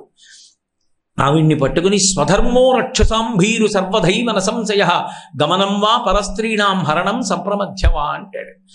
నేను నా స్వధర్మాన్ని పాటించాను, ఎంత ధర్మాత్ముణ్ణి. నా వంటి ధర్మాత్ముణ్ణి చూసి భయపడతానే? నేను రాక్షసుణ్ణి. నా ధర్మం నాకు కావలసింది ఎవరి దగ్గరున్నా ఎత్తుకొస్తాను. నేను ఎంత గొప్ప ధర్మాత్ముడిగా చూడు, నువ్వు నాకు కావాలి ఎత్తుకొచ్చాను. ఇంతటి ధర్మాత్ముడు అనకుండా భయపడతావు ఎందుకంటాడు. నిజానికి ఆయన రాక్షస ధర్మాన్ని అనుష్ఠించాడు తప్ప పులస్త్య బ్రహ్మ యొక్క మనవడు, విశ్రవసో బ్రహ్మ యొక్క కుమారుడు, రావణ బ్రహ్మ బ్రాహ్మణ వంశమునందు పుట్టినవాడు, యజ్ఞోపవీతం వేసుకున్నాడు, శివార్చన చేస్తాడు, వేదాంగములు చదువుకున్నవాడు. అటువంటి వాడు రాక్షస ధర్మానికి అలవాటు పడి ఇది నా ధర్మమని బుకాయిస్తాడు సీతమ్మతో. నేను ధర్మాత్ముడనంటాడు. స్వధర్మో రక్షసాం భీరు సర్వధైవన సంశయ గమనం వా పరస్త్రీణాం హరణం సంప్రమధ్యమ. ఇదంతే చారు సంజాతే యవ్వనం వ్యతివర్తతే యదతీతం పునర్నైతి శ్రోత శీఘ్రమపామివా. అవతల వాళ్ళని భయపెట్టి వంచన చేసి లొంగ తీసుకోవడానికి విశ్వవిద్యాలయం ఏదైనా పెడితే దానికి ఉపకులపతిగా వేయడానికి తగిన అర్హతలున్నవాడు రావణాసురుడు. ఎవరి దగ్గర ఏ బలహీనత ఉంటుందో దాన్ని అడ్డు పెట్టి మాట్లాడతాడు. ఒక్కొక్కరికి అదే జీవితంలో ప్రయోజనంగా ఉంటుంది. ఎప్పుడూ ఎదుటి వాళ్ళని వంచడమే ప్రయోజనంగా పెట్టుకుంటారు. అటువంటి స్థితి ఉన్నవాడు. అందుకే ఆమెతో అన్నాడు, నీవు నా దగ్గర బంధీకృతవు, రాముడు వస్తాడని చూస్తున్నావు. నా పొందు అంగీకరించావా పాన్పు చేరుతావు, అంగీకరించకపోయావా యవ్వనం ఇలా ఉంటుంది అనుకుంటున్నావా, ముందుకెళ్ళిన నది వెనక్కి రానట్టే నీ యవ్వనం కాలంలో నశించిపోతుంది. అప్పుడు రాముడు కన్నెత్తి చూడడు, నేను కన్నెత్తి చూడడు, నీ జన్మ వృధా అవుతుంది అన్నాడు. ఎంత ప్రలోభ పెట్టచ్చో అంత ప్రలోభ పెట్టి మాట్లాడతాడు. ఏకవేణి ధరాశయ్యాం ధ్యానం మలినమంబరం మస్థానే ఉపవాసస్య నైతానోపైకానితే. ఎందుకు ఒంటి జడ వేసుకుంటావు, ఎందుకు ఒక్క బట్ట కట్టుకుంటావు, ఎందుకు భూమి మీద పడుకుంటావు. పిబ విహర రమస్వ భుంచ భోగాన్ ధన నిచయం ప్రదిశామి మిదినీంచ. హాయిగా అంతఃపురంలో అన్ని మాంసాహారాలు ఉన్నాయి, కావలసిన ఆహారం తిని శుభ్రంగా మద్యం సేవించి కావలసిన విధంగా ఇక్కడెవరూ లేరులే, నీకు కావలసినట్టు హాయిగా భోగం అనుభవించంటాడు. ఇక్కడెవ్వరూ లేరులే అన్న మాట అత్యంత ప్రమాదకరం. ఒక పాపం చేసేటప్పుడు అంతఃకరణం ఉన్నది, పరమేశ్వరుడు అంతటా ఉన్నాడు. ఆయనకి తెలియదు పాపం చేస్తున్నాను అనుకోవడం కన్నా పెద్ద పాపం ఇంకోటి లేదు. ఎవ్వరూ లేరు తప్పు చేయమంటాడు. నా భర్త నాకు సాక్షి, నేను మహాపతివ్రతని, నా కాలి వేలితో కూడా నిన్ను స్పృశించనంటుంది సీతమ్మ. చిట్ట చివరికి ఆ తల్లి ఒక మాట చెప్పేసింది, రాక్షసాధమా రామస్య భార్య అమిత తేజస ఉక్తవానసి యత్పాపం క్వగతస్తస్య మోక్షసే అని అడిగింది. ఓరి పిచ్చివాడా, నీకు తెలియట్లేదు, అసలు నువ్వు నన్ను తేవడం ఏమిట్రా, నీకు సాధ్యమా, నువ్వు నన్ను ఎత్తుకురాలేవు, నేను వచ్చాను. ఎందుకు వచ్చానో తెలుసా, నీ చేత ఎత్తుకుపోబడిందన్న నాటకాన్ని సృజించాను. నేను మహాపతివ్రతను, నిన్ను భస్మం చేయగలను. ఎందుకు వచ్చానో తెలుసా, రాక్షసాధమా రామస్య భార్య అమిత తేజస, నువ్వు నన్ను ఎత్తుకొచ్చి నాతో ప్రతిరోజు మాట్లాడకూడని మాటలు మాట్లాడటం చేత నీ యందు పాపము విశేషముగా పెరిగిపోతే, నువ్వు చేసుకున్న తపస్సు వలన కలిగినటువంటి పుణ్యము అనుభవములోనికి వచ్చి రక్షించలేనంత అధర్మము నీ యందు ప్రకాశించిన నాడు నీ మృత్యువుకు కావలసినటువంటి పాపాన్ని నువ్వు ఒడ్డుకున్నవాడివి అవుతావు. నీ చావు కోసం వచ్చాన్రా, విధిస్తవ వదార్థాయ విహితో నాత్ర సంశయ, నీ వధ విధి ఇలా నిర్ణయించాడని గుర్తెరగలేకపోతున్నావురా పిచ్చివాడా, అందుకొస్తున్నాయి నీ నోటి వెంట ఈ మాటలు అంది. ఇంత స్పష్టంగా తల్లి చెప్పింది, వినే లక్షణం వాడికి లేదు, అలాగే మాట్లాడుతూ వచ్చాడు. చిట్ట చివరికి ఏ కంఠం నుంచి మాట్లాడకూడని మాటలు వచ్చాయో ఆ కంఠాలు యుద్ధ భూమిలో అన్ని వేల మంది దేవతలు చూస్తుండగా వీడు చనిపోవాలి చనిపోవాలి చనిపోవాలని అంతమంది కోరుతుండగా ఒక్కొక్క కంఠం రామచంద్రమూర్తి నరికేస్తే 10 తలలు నేల మీద పడిపోయి శరీరం యుద్ధ భూమిలో పడిపోయింది. అనకూడని మాటలు, మాట్లాడకూడని మాటలు మాట్లాడి నశించిపోయినటువంటి వాడు రావణాసురుడు. మాట ఈశ్వరుడిచ్చి ఉండి ఉండవచ్చు, కానీ ఆ మాట దేనికి పనికి రావాలి అంటే అభ్యున్నతికి పనికి రావాలి, జీవితంలో వృద్ధిలోకి రావడానికి పనికి రావాలి. అంతేకాని ఆ మాట తాను నశించడానికి మాట్లాడేవాడు కాకూడదు. ఇవాళ మన దేశానికి పట్టిన పెద్ద దౌర్భాగ్యం అంతా ఎక్కడుందంటే పనికి మాలిన మాటలు మాట్లాడేటటువంటి వాళ్ళు జాతిని నిర్వీర్యం చేసి ధార్మిక దృష్టి నుంచి మరల్చేటటువంటి మాటలు మాట్లాడే వాళ్ళు ఎక్కువ. ఆ మాటలే ప్రతిరోజు చదువుకోవలసినటువంటి విషయాలుగా కనపడుతున్నాయి. ఇవి కనపడుతూ ఈ మాటలే వినపడుతున్నప్పుడు నిన్నగాక మొన్న పుట్టి పరిపక్వత లేని పిల్లలు ఏదో పరిణతి పొందేసి దేశానికి అభ్యుదయం తేవాలని కోరుకోవడం ఎంత తప్పు. ఎక్కడుంది దోషం? మూలంలో ఉంది. అసలు వాక్కుని అదుపు చెయ్యగలిగిన యంత్రాంగం ఎక్కడుంది? ఇలా మాట్లాడడానికి వీలు లేదు, సమాజం పాడవుతుంది అని చెప్పేవాడు ఎక్కడున్నాడు? శ్రీరామాయణం హెచ్చరిక చేసింది, తస్మాత్ జాగ్రత్త జాగ్రత్త, మాట వలన నశించిపోతామని చెప్పి. ఏది? ఒక్క పాఠ్యగ్రంథంలో శ్రీరామాయణ వాగ్వైభవము అని 4 శ్లోకాలు ఇవి. ఏ పిల్లలకి ఎక్కడ సంస్కృతి వైభవంగా పిల్లల్ని కూర్చోబెట్టి ఒక్క మాట మనం నేర్పుతున్నాం. వాళ్ళకి ఏవి అందుబాటులో ఉండకూడదో అవన్నీ అందుబాటులో ఉంచి వీధిలోకి వస్తే కనపడకూడని పెద్ద పోస్టర్లు, టీవీ పెడితే అక్కర్లేనివన్నీ కనపడతాయి, నెట్ ఓపెన్ చేస్తే వాళ్ళకి ఇది తెలుసుకోవచ్చు ఇది తెలుసుకోకూడదు అన్న విషయం ఏమీ లేదు, అన్నీ దొరుకుతాయి. పుస్తకాలు తీస్తే భయంకరమైన సాహిత్యం. ఇది ఇలా ఉండకూడదని శాసించగలిగిన యంత్రాంగం ఎక్కడున్నది? వాక్కు నశించిపోయినప్పుడు, వాక్కు యందు ధర్మం పోయినప్పుడు సమాజమనందు ధార్మికత ఎలా నిలబడుతుంది? శాంతి ఎక్కడి నుంచి ఏర్పడుతుంది? మనిషికి ఒక పోలీసుని పెట్టినా శాంతి సాధించడం సాధ్యమా? రామరాజ్యం అయిందంటే శాస్త్రము ప్రమాణమైంది కాబట్టి రామరాజ్యం అయింది. ఇంటికి తాళం వేయకుండా పౌరులు వెళ్ళారు, నెలకి 3 వానలు పడ్డాయి. భర్త ఉండగా భార్య బ్రతికుండి భర్త చనిపోవడం అన్నది లేదు. పిల్లలు మరణించి పెద్దవాళ్ళు ప్రేతకార్యం చెయ్యడం లేదు అంటే ధర్మము నిలబడింది కాబట్టి, వాక్కు యందు పౌరుష్యము లేదు కాబట్టి, ధర్మ ప్రబోధము జరిగింది కాబట్టి, ఎక్కడ చూసినా రామా రామా ఈ 2 మాటలే వినపడ్డాయి కాబట్టి, రాముడు ఆదర్శమయ్యాడు కాబట్టి రామరాజ్యం అయింది. కావాలని పిలిచేది రామరాజ్యం. ఒక్క నోటి మాట యందు ఎక్కడ మీరు ఎంత చదవండి, పొద్దున్నే ఇంటికి వచ్చి గుమ్మం ముందు పడిపోయేటటువంటి కాగితాలు తీసి ఎటు తిప్పి చదవండి, మీ మనసుని ఉద్వేగపరచనివి, మీ మనస్సుని ధర్మం వైపుకి నడిపించేవి, మీ మనస్సుకి ఉల్లాసం కల్పించి 10 మందితో శాంతిగా ఉండేట్టు చేసేవి ఎక్కడ కనపడుతున్నాయి? సమాజం ప్రశాంతంగా ఎందుకు ఉంటుంది? ఉంటుందా? వాక్కు మీద ఆధారపడి ఉంటుంది. ఎవరు మాట్లాడడానికి అర్హులో వాళ్ళు, ఆ మాట్లాడిన వాళ్ళకి వాక్కుల మీద నియంత్రణ ఎక్కడుంది? లేనప్పుడు కట్టుకున్న సతిని నట్టేటిలో ముంచి కన్నవారి నోట గడ్డ కొట్టి సభలకెక్కువాడు చచ్చు పెద్దమ్మరా లలిత కుసుగుణజాల తినుగుబాల అన్నాడు ఆ రోజుని. అలా అయిపోయిన నాడు ధర్మం ఎక్కడి నుంచి నిలబడుతుంది? అందుకే వాక్కు గురించి వేదం అంత జాగ్రత్త చెప్పింది. సత్యం బ్రూయాత్ ప్రియం బ్రూయాత్ నబ్రూయాత్ సత్యమప్రియం ప్రియంచ నానృతం బ్రూయాత్. వేదం ఈశ్వరుడు నీకు వాక్కు ఇచ్చాడు కదా అని దుర్వినియోగం చేస్తావేమో. సత్యం బ్రూయాత్, నిజం మాట్లాడు. సత్యం బ్రూయాత్ ప్రియం బ్రూయాత్, నిజం చెప్పేటప్పుడు కూడా మళ్ళీ వాక్కు యందు పారుష్యం లేకుండా మాట్లాడు, గంభీరంగా ప్రతిపాదన చెయ్యి. ప్రియం బ్రూయాత్ నబ్రూయాత్ సత్యమప్రియం. నువ్వు సత్యం చెప్తున్నావు కదా అని అవతల వాళ్ళకి అప్రియమైన సత్యములు చెప్పవద్దు.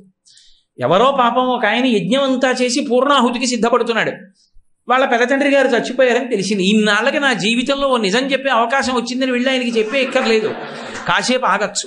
నబ్రూయాత్ సత్యమప్రియం, అప్రియమైన సత్యమును చెప్పవద్దు. అలాగని ప్రియంచనామృతం బ్రూయాత్, అవతల వాడికి సంతోషంగా ఉంటుందని అబద్ధాలు చెప్పవద్దు. మాట మాట్లాడేటప్పుడు ఈ నాలుగిటిలోకి వస్తోందో లేదో చూసుకుని మాట్లాడు. అలా లేకపోతే ఏమవుతుందో తెలుసా? మాట్లాడడమే అవకాశం ఉంది కదా అని మాట్లాడడం మొదలు పెడితే జిహ్వాగ్రే వర్తతే లక్ష్మి, జిహ్వాగ్రే మిత్రబాంధవా, జిహ్వాగ్రే బంధనం ప్రాప్తి, జిహ్వాగ్రే మరణం ధ్రువం. నాలుక చివర నుంచి వచ్చినటువంటి మాటల వలన లక్ష్మి కటాక్షం అబ్బుతుంది. జిహ్వాగ్రే వర్తతే లక్ష్మి, జిహ్వాగ్రే మిత్రబాంధవా.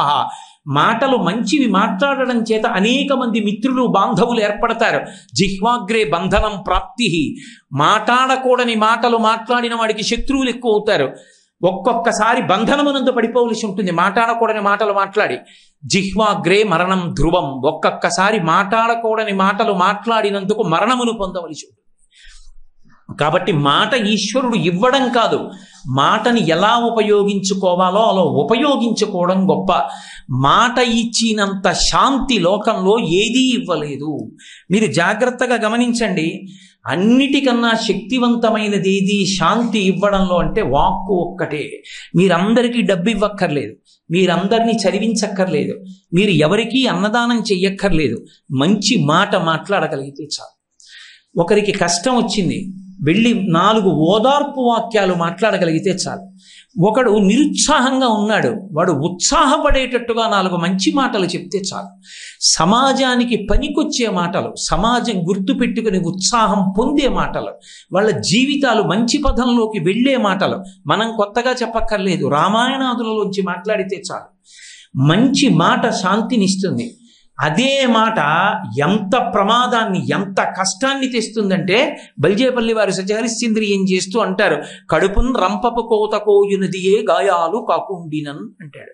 ఒక వ్యక్తిని తీసుకొచ్చి బల్ల మీద పడుకోబెట్టి రంపం తీసుకొచ్చి మత్తుమందు ఇవ్వకుండా కడుపు మీద రంపాన్ని పెట్టి అటు ఇటు నిలబడి కోసేస్తే దాని వలన కలిగేటటువంటి బాధ కన్నా అనరాని మాట ఒక్కటి ఒక వ్యక్తిని అంటే పొడుచుకుని చచ్చిపోతాడు, జీవితాంతం బాధపడతాడు. ఎంత మాట అన్నాడో తెలుసా అండి ఒకనాడు అని అంత బాధపడతాడు. ఒక మాట చేత బంతిని మృత్పిండం చెయ్యొచ్చు. పైకి ఎగురుతున్న వ్యక్తి మట్టి ముద్దల నేల మీద పడిపోతాడు. ఒక్క మాట మృత్పిండాన్ని బంతిని చెయ్యవచ్చు. ప్రశాంతమైన వాతావరణాన్ని అగ్నిగుండం చెయ్యొచ్చు, అగ్నిగుండాన్ని అమృత భాండం చెయ్యొచ్చు. మాటకి ఎంతైనా శక్తి ఉంటుంది. అందుకే మాటని నియంత్రించుకోండి, మాటని అదుపులో ఉంచుకోండి. వేదం అన్ని నియమాలు చెప్పింది. మాట ఉందని మాట్లాడతారేమో, జాగ్రత్త సుమా. మాట మాట్లాడడంలో తస్మాత్ జాగ్రత్త జాగ్రత్త. ఆ వాక్కు ఎంత శాంతినిస్తుందంటే చచ్చిపోయేటట్టుగా చేస్తుంది, బతికున్న వాళ్ళు చచ్చిపోయేట్టు చేస్తుంది, చచ్చిపోయే వాళ్ళని బతికేట్టు చేస్తుంది. ఏకకాలమనందు నిరూపించారు మహర్షి సుందరకాండలో. సీతమ్మ తల్లి చచ్చిపోవలసినంత అవసరం ఎందుకు వచ్చింది? రావణుడు వచ్చి అనకూడని మాటలన్నీ అంటున్నాడు ప్రతిరోజు. ఇక 2 నెలలే గడువు అంటున్నాడు. ఆమె తట్టుకోలేక రాక్షసత్వం అన్న మాటకు అర్థం ఏమిటంటే తాను చచ్చిపోదామంటే చావనివ్వడు, తాను ఎలా బ్రతుకుదాం అనుకుంటున్నాడో అలా బ్రతకనివ్వడు. దానికి రాక్షసత్వం అని పేరు. రాముడితో కలిసి జీవించడం ఆవిడికి ఇష్టం. అది అరణ్యమా ఇంకొకట అనవసరం. రాముడితో కలిసి ఉన్నది ఆమెకు అయోధ్య. రాముడితో కలిసి ఉండనివ్వడు. పోని రాముడితో కలిసి ఉండని బ్రతుకు కాదు, దోషమే, శరీరం విడిచిపెట్టకూడదు. పోని చావనిస్తాడా? ఇక్కడ కత్తి లేదు, విషం లేదు, అగ్ని లేదు, ఏదీ నాకు అందుబాటులో లేదు, ఏది ఉండనివ్వడు, నన్ను చావనివ్వడని ఏడిచింది ఆవిడ.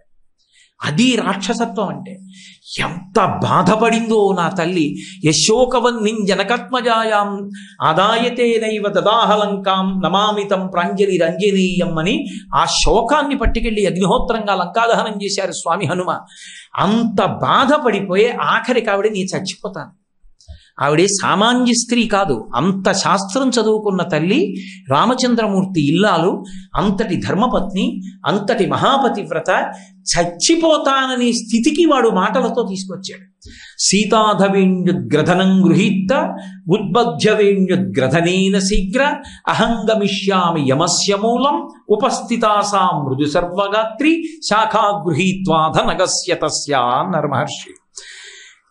చచ్చిపోవడానికి మార్గం లేక ఆమె దీర్ఘమైనటువంటి జటని తీసి కంఠానికి చుట్టేసుకుని పూచినటువంటి శిశుపావృక్షపు కొమ్మనొక దాన్ని కిందకి వంచి దానికి చుట్టేసింది. ఇక ఆమె కొమ్మ వదిలేస్తే చచ్చిపోతుంది, పైకి తేలిపోతుంది. పైకి తేలిపోతే ప్రాణం పోతుంది. అంటే బ్రతికున్నటువంటి తల్లిని, సంతోషంగా ఉన్న తల్లిని, ఆమెకు ఐశ్వర్యం పోయిందని ఆవిడ ఏడవలేదు. నేను మీకు చూపించే సుమంత్రుడు చెప్పాడు, బాలేన రమతే సీత బాలచంద్ర నిభానన రామ రామే హదీనాత్మ విజనేపి వనీసతి అన్నాడు. ఒక పిల్ల ఎలా ఆడుకుంటుందో రాముడు ఉన్నాడని అరణ్యంలో అలా ఆడుకుంటోంది సీతమ్మ, అంత సంతోషంగా ఉందన్నాడు. అంత సంతోషంగా ఉన్న తల్లి చచ్చిపోయేదాకా తీసుకొచ్చేశాడు. దేంతో? కేవలం తన మాటలతో. ఇప్పుడు ఆవిడ చచ్చిపోవడానికి సిద్ధపడిపోయింది. వాక్యజ్ఞుడు, వాక్య కుశలుడు, వాక్యము మాట్లాడడంలో అద్భుతమైనటువంటి ప్రావీణ్యం ఉన్నవాడు రామచంద్రమూర్తి అంతటి వారు కితాబ్ ఇచ్చారు హనుమకి. నా ఋగ్వేద వినీతశ్చ నా యజుర్వేదధారిణ నా సామవేద విదుష శక్యమేవ ప్రభాషితం అన్నారు. విభాషితం. వేదములు చదువుకోని వాడు ఇలా మాట్లాడరా లక్ష్మణ, ఏమి వాగ్వైభవం రా.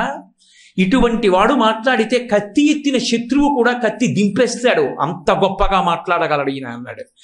రాముడంతటి వాడు. అటువంటి హనుమ పైన కూర్చుని ఉన్నారు చెట్టు మీద. ఆవిడ కొమ్మకి ముడేసేసి చచ్చిపోవడానికి సిద్ధపడిపోతాడు. ఇన్ని మాటలు తెలిసి ఉన్నవాడు ఏ మాట మాట్లాడాలో మర్చిపోయాడు. ఇంత దూరం వచ్చాడు, సీతమ్మ తల్లి దర్శనం చేసుకున్నారు, కానీ ఆ తల్లి చచ్చిపోతాడు. ఇప్పుడు మాట్లాడదామంటే ఆయన బాధ, ఎంత బాధ వచ్చేసిందంటే అకస్మాత్తుగా ఆయన ఊహించలేదు, లేచి చచ్చిపోతున్నాడని చుట్టేసింది జడంతే.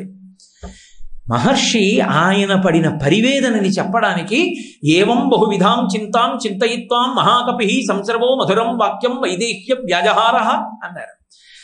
అన్ని శాస్త్రములు తెలుసున్నటువంటి వాడు, నవవ్యాకరణ పండితుడు, బుద్ధిమతాం వరిష్టం వాతాత్మజం వానరయూధముత్యం దేశకాలానువృత్తిశ్చ నయశ్చ నయపండిత అని సుగ్రీవుడి చేత కితాబునందుకున్నటువంటి వాడు ఏ మాటలు మాట్లాడాలో అర్థం కాలేదు. నేను సంస్కృత భాషలో మాట్లాడితే వానరం సంస్కృతం ఎందుకు మాట్లాడింది అంటుంది, వానర భాషలో మాట్లాడితే అర్థం కాదు. గట్టిగా కిందకి దూకు అమ్మా ఉరిపోసుకోకందామంటే రాక్షస స్త్రీలు మేల్కొంటారు, యుద్ధం జరుగుతుంది, జయాపజయములు విధి నిర్ణీతములు, ఏమవుతుందో తెలియదు. ఇప్పుడు నేను ఇలా చూస్తూ ఊరుకుంటే ఆవిడ ఉరిపోసుకుంటే ప్రాణం పోతే, నేను చూశాను సీతమ్మ చచ్చిపోయిందని వెనక్కి వెళ్ళి చెప్తే రామచంద్రమూర్తికి ఆగ్రహం వస్తే లోకములు నిలబడవు. ఇప్పుడు నేను ఏం చెయ్యాలి, ఏం మాట్లాడాలి, ఎలా మాట్లాడాలి, ఏం చెప్పను? ఏవం బహువిధాం చింతాం చింతయిత్వాం మహాకపి. గందరగోళం అయిపోయి ఆ ఆకుల మధ్యలో గిర్ర గిర్ర గిర్ర గిర్ర గిర్ర గిర్ర తిరిగిశారు. రామకథ మృత సంజీవని. చచ్చిపోయేట్టు చేసినవాడు రావణాసురుడు, చచ్చిపోతున్న దాన్ని బతికించినవాడు హనుమ. మహానుభావుడు బ్రతికించడానికి ఆయన ఏం చేయలేదు, కనీసం ఆవిడ్ని ఇలా ముట్టుకోలేదు, ఆ పైన కూర్చుని మొదలు పెట్టేశారంతే. ఏ కష్టం వచ్చినా ఈయనకి రామకథ జ్ఞాపకానికి వచ్చేస్తుంది. రాజాదశరథో నామ రథకుంజరమాజిమాన్ పుణ్యశీలో మహాకీర్తి రుజుర్రాసి మహాయశ రక్షిత జీవలోకస్య ధర్మస్య పరిరక్షిత రక్షిత స్వస్య ధర్మస్య స్వజనస్య రక్షిత అని మొదలుపెట్టారు. అది కూడా తల్లి ఉరిపోసుకునే లోపల సావధానంగా కథ చెప్పడం కుదరదు, గబగబ గబగబ రామకథ వినపడాలి ఆవిడికి. పూర్వకాలంలో కోసల దేశాన్ని, అయోధ్యా నగరాన్ని రాజధానిగా పరిపాలించినటువంటి దశరథ మహారాజు గారు తన భార్యలైనటువంటి కౌసల్య, సుమిత్ర, కైకేయి యందు సంతానము లభించలేదని అహింసా తత్పరుడు, సమస్త సుగుణములు కలిగినటువంటి వాడైనటువంటి దశరథ మహారాజు గారు సంతానాన్ని పొందడానికి ప్రతిబంధకంగా ఉన్న పాపాన్ని తొలగించుకోవడానికి అశ్వమేధయాగం చేసి పుత్రుల్ని పొందడానికి దేవతల ప్రీతి కొరకు పుత్రకామేష్టి చేస్తే, ఆ యాగంలో వచ్చినటువంటి యజ్ఞపురుషుడు ఇచ్చినటువంటి పాయసము యొక్క అనుగ్రహము చేత కౌసల్య, సుమిత్ర, కైకేయి యందు రామలక్ష్మణ భరత శత్రుఘ్నులన్న నలుగురు కుమారుల్ని కని పెద్దవాడైన సుగుణాభిరాముడైన రామచంద్రమూర్తికి పట్టాభిషేకం చేయడానికి ముహూర్తం నిర్ణయించి, రేపే పట్టాభిషేకం అంటే ముందు రోజు రాత్రి ముద్దుల భార్య అయిన కైకమ్మ నిగ్రహిస్తే 2 వరములనిచ్చి, ఆ కారణం చేత తండ్రిని సత్యమునందు నిలబెట్టడానికి పెద్దవాడైన ధర్మాత్ముడు రామచంద్రమూర్తి భార్య సీతమ్మతో, తమ్ముడు లక్ష్మణుడితో 14 సంవత్సరముల అరణ్యవాసం చేయడానికి దండకారణ్యానికి వచ్చి జనాస్థానంలో ఉండగా, రావణాసురుడు అనేటటువంటి 10 తలల రాక్షసుడు సీతమ్మని అపహరించి లంకాపట్టణానికి తీసుకెళ్లిపోయాడని తెలుసుకున్న రామచంద్రమూర్తి కిష్కింధలో సుగ్రీవుడితో స్నేహం చేసి వారిని ఒక్క బాణంతో సంహరిస్తే, ప్రత్యుపకారంగా సుగ్రీవుడు అన్ని దిక్కులకు సీతమ్మ జాడ కనిపెట్టడానికి వానరములను పంపితే, దక్షిణ దిక్కుకు యువరాజైనటువంటి అంగదుడి నాయకత్వంలో వచ్చినటువంటి కేసరి యొక్క సుతుడనైనటువంటి నేను, వాయువు యొక్క ఔరసపుత్రుడైనటువంటి వాడిని, అంజనా నందనుడైనటువంటి వాడిని, హనుమ అని పేరు కలిగినటువంటి నేను రాత్రి నుంచి లంకాపట్టణాన్నంతటినీ అన్వేషించి ఈ శింశుపా వృక్షం మీద కూర్చుని సీతమ్మ తల్లి ఇలా ఉంటుందని రామచంద్రమూర్తి నాకు ఏ గుర్తులు చెప్పారో, యథారూపాం యథావర్ణాం యథా లక్ష్మీంచ నిశ్చితాం అస్రౌషం రాఘవశ్చాహం సేయమాసాదితామయ, అటువంటి ఆభరణములు, అటువంటి గుర్తులు, అటువంటి సాముద్రికమున్న సీతమ్మ తల్లిని దర్శనము చేసి ధన్యుడనైనాను. ఆ మాట వినబడిందంతే తల్లికి ఒక్కసారి కంఠానికి కట్టుకున్నటువంటి ఆ జడ వదిలైపోయింది. తీసేసి ఒక్కసారి పైకి చూసింది. చూసేటప్పటికి మహానుభావుడు పైన కూర్చుని కనబడ్డాడు. తత శాఖాంతరేలీనం దృష్ట్వాచలిత మానస వేష్టితార్జున వస్త్రంతం విద్యుత్ సంఘాత పింగళం. సుందరకాండలో 2 సిద్ధి సర్గాలు. ఒకటి సీతమ్మ తల్లిని హనుమ దర్శనం చేసింది సిద్ధి సర్గ, హనుమని సీతమ్మ తల్లి చూసింది కూడా సిద్ధి సర్గ. అందులో ఇది విన్నా, ఈ శ్లోకం విన్నా స్వామి హనుమ రామచంద్ర ప్రభువు పరమ సంతోషాన్ని పొందుతారు. అందుకే ఇవాళ ఉపన్యాస పరిపూర్తి సందర్భంగా వాగ్వైభవంగా ఈ శ్లోకాన్ని రామాయణంలోంచి తీసుకొచ్చి ఒక్కసారి విజ్ఞాపన చేశాను అని చెప్పి మహానుభావుడు ముందు వాక్కుల చేత ఊరడించారు. ఇలా చేత్తో ముట్టుకోకుండా 10 నెలల నుంచి కంటికి పంటికి ఏకధారగా ఏడుస్తున్నటువంటి తల్లి కళ్ళు తుడవకుండా వానరోహం మహాభాగే దూతో రామస్య ధీమతః రామనామాంకితం చేదం ప్రత్యదేవ్యంగుళీయకం ప్రత్యయార్థం తవానీతం తేన దత్తం మహాత్మన సమాస్విషి భద్రం తే క్షీణ దుఃఖ పలాహ్యసి అంటూ ఆ ఉంగరాన్ని తీసి, అమ్మ రామచంద్రమూర్తి యొక్క దాసుణ్ణి, రామదూతని, వానరుణ్ణి, తన పేరు కూడా చెప్పుకోలేదు మహానుభావుడంత వినయం. అమ్మా నేను ఉంగరాన్ని తీసుకొచ్చానమ్మా సమాశ్వాసించడానికి, ఊరడిల్లు అని చేతిలో పెట్టారు. 10 నెలల నుంచి ఏడిచినటువంటి సీతమ్మ తల్లి ఎంత సంతోషాన్ని పొందిందన్నారంటే మహర్షి గృహీత్వా ప్రేక్షమాణాసా భర్త కరువిభూషణం భర్తాల వివసంప్రాప్త జానకీ ముదితాభవత్ అన్నారు. ఇంట్లో పని చేసుకుంటున్నప్పుడు మహాపతివ్రత అయినటువంటి స్త్రీకి ముందు చెప్పకుండా అకస్మాత్తుగా భర్త వచ్చి ప్రేమతో చూసినప్పుడు ఆ భర్త వంక చూసినటువంటి ముగ్ధ అయినటువంటి ఆడది పరమ సంతోషంతో చూసి బుగ్గలు ఎర్రబడిపోయి నిలబడినప్పుడు ఎలా ఉంటుందో అలా అంత సంతోషంతో ఉంగరాన్ని కన్నులకు అద్దుకుని గుండెల మీద పెట్టుకుని పరవశించిపోయి ఏడుపాపి సంతోషపడిన సీతమ్మని చూసినటువంటి ఘనత మా స్వామి హనుమకొక్కరికే దక్కింది. అది వాగ్వైభవము చేత, మాటల చేత సాధించారు. అందుకే సుందరకాండ చిట్ట చివర్లో మాట అంటారు, ఆ తల్లికి నేను మాటల చేత ఊరడిల్ల చేశాను. తతో మయా వగ్విదధీన భాషిత శివాభిరిష్టాభిరభిప్రసాదిత జగామ శాంతిం మమ మైథిలాత్మజ తవాపి శోకేన తదాభిపీడిత అంటారు. ఆ శ్లోకంతో సుందరకాండ పూర్తయిపోయింది. శాంతిని ప్రతిపాదిస్తూ పూర్తయింది. వాక్కు శాంతికి ఎలా కారకం కావాలో చెప్పి సుందరకాండ మహర్షి పూర్తి చేశారు. అంటే మనుష్యులు వాక్కుని ఎంత శాంతి కోసం వాడాలో శ్రీరామాయణం సందేశం. తతోమయా వగ్విదధీన భాషిత శివాభిరిష్టాభిరభిప్రసాదిత జగామ శాంతిం మమ మైథిలాత్మజ. రామ నేను సీతమ్మతో మాట్లాడాను. సీతమ్మతో నేను మాట్లాడినటువంటి మాటల చేత శోకము నుండి సీతమ్మ ఊరడిల్లింది. ఇప్పుడు సీతమ్మ శోకించట్లేదు. శోకించి ఉరిపోసుకునేటంతటి బేలగా ఇప్పుడు ఆమె లేదు. కానీ ఆమె ఒక కారణానికి శోకిస్తోంది. ఎందుకు శోకిస్తోందంటే నీవు తన పక్కన లేవని నువ్వు శోకిస్తున్నావని తాను శోకిస్తోంది తప్ప ఇక నువ్వు రావేమోనన్న బెంగ లేదు. ఆమె అందుకు మాత్రం శోకించట్లేదు. ఆమె సంతోషంగా ఉంది. నేను ఆమెకు శాంతినిచ్చాను. జగామ శాంతిం మమ మైథిలాత్మజ. మైథిలాత్మజ అయినటువంటి సీతమ్మ తల్లికి నా వాక్కుల చేత శాంతిని కల్పించానన్నారు. సుందరకాండంతా వాగ్వైభవమే. ఒక మాట మాట్లాడితే ఎంత గొప్పగా కథలు తిరిగిపోతాయో రామాయణం చెప్తుంది. రామాయణానికి అదొక వైచిత్రి. రామాయణం ఎప్పుడు పూర్తయిపోతే అప్పుడు ఒక ఆడది లేచి మాట్లాడుతుంది. అంతే, రామాయణం మళ్ళీ ముందుకెళ్ళిపోతుంది. అసలు యథార్థానికి సీతారామ కళ్యాణం దగ్గర రామాయణం అయిపోయింది. మాట్లాడకూడని మాటలన్నీ అంత ప్రేమతో శ్రీరామ పట్టాభిషేకం అని పొంగిపోతున్నటువంటి కైకమ్మ దగ్గరికి వెళ్ళి మందర మాట్లాడింది. మందర మాట్లాడినందుకు కైకమ్మ మనసు విరిగిపోయింది. విరిగిపోయినందుకు దశరథుడితో కైకమ్మ తిరగబడి మాట్లాడినందుకు అయోధ్యకాండ వచ్చింది. రాముడు అరణ్యవాసానికి వెళ్ళాడు. రాముడు అరణ్యవాసం పూర్తి చేసి తిరిగి వచ్చేసాను. శూర్పణఖ వచ్చింది. శూర్పణఖ వచ్చి మాట్లాడి రావణుడి దగ్గరికి వెళ్ళి రెచ్చగొట్టింది. 3 లోకములలో లేదు అందగత్తె నువ్వు సీతమ్మని పొందాలని. శూర్పణఖ మాటలకి ప్రేరణ పొందిన రావణాసురుడు మారీచుణ్ణి రెచ్చగొట్టి మాయామృగంగా పంపించి సీతాపహరణం చేయించబట్టి మళ్ళీ రామాయణం ముందుకెళ్ళిన రామాయణం ఏమైపోనో ఒక చోట త్రిజట లేచి తన స్వప్నాన్ని చెప్పి సీతమ్మ తల్లిని ఊరడిల్ల చేసింది. మళ్ళీ తల్లి స్వస్థత పొందింది. ఒకానొక చోట రాముడు మరణించాడని చెప్పి స్పృహ తప్పి పడిపోయి ఉన్న రామచంద్రమూర్తిని చూపించడానికి చనిపోయాడని అబద్ధం చెప్పి పుష్పక విమానంలో పంపించాడు. కనీసం కిందకి కూడా దింపడానికి ఒప్పుకోలేదు. కింద మట్టిలో పడిపోయి ఉన్నటువంటి రాముణ్ణి చూసి శరీరం వదిలిపెట్టేశాడనుకుంది సీతమ్మ. భర్త చనిపోయాడనుకుని పైనుంచి చూసి కిందకి దిగకుండా విమానం వెళ్ళిపోతుంటే ఎంత ఏడిచిందో యుద్ధకాండలో. అప్పుడు చెప్పింది మహాతల్లి అనల వచ్చి, అమ్మా, వైధవ్యం పొందిన స్త్రీ పుష్పక విమానం ఎక్కితే పుష్పకం ప్రయాణం చెయ్యదు. నీకు సౌభాగ్యం ఉంది, రాముడు మరణించలేదు, స్పృహ తప్పాడు, మళ్ళీ స్పృహ పొందుతాడమ్మా, ఊరడిల్లు, సూర్యుణ్ణి ఉపాసన చేయమని చెప్పింది. సీతమ్మ తల్లి సూర్యోపాసన చేసింది. రాముడు ఆదిత్య హృదయంతో సూర్యోపాసన చేశాడు. సూర్యోపాసనమే వాళ్ళ జయమునకు కారణము.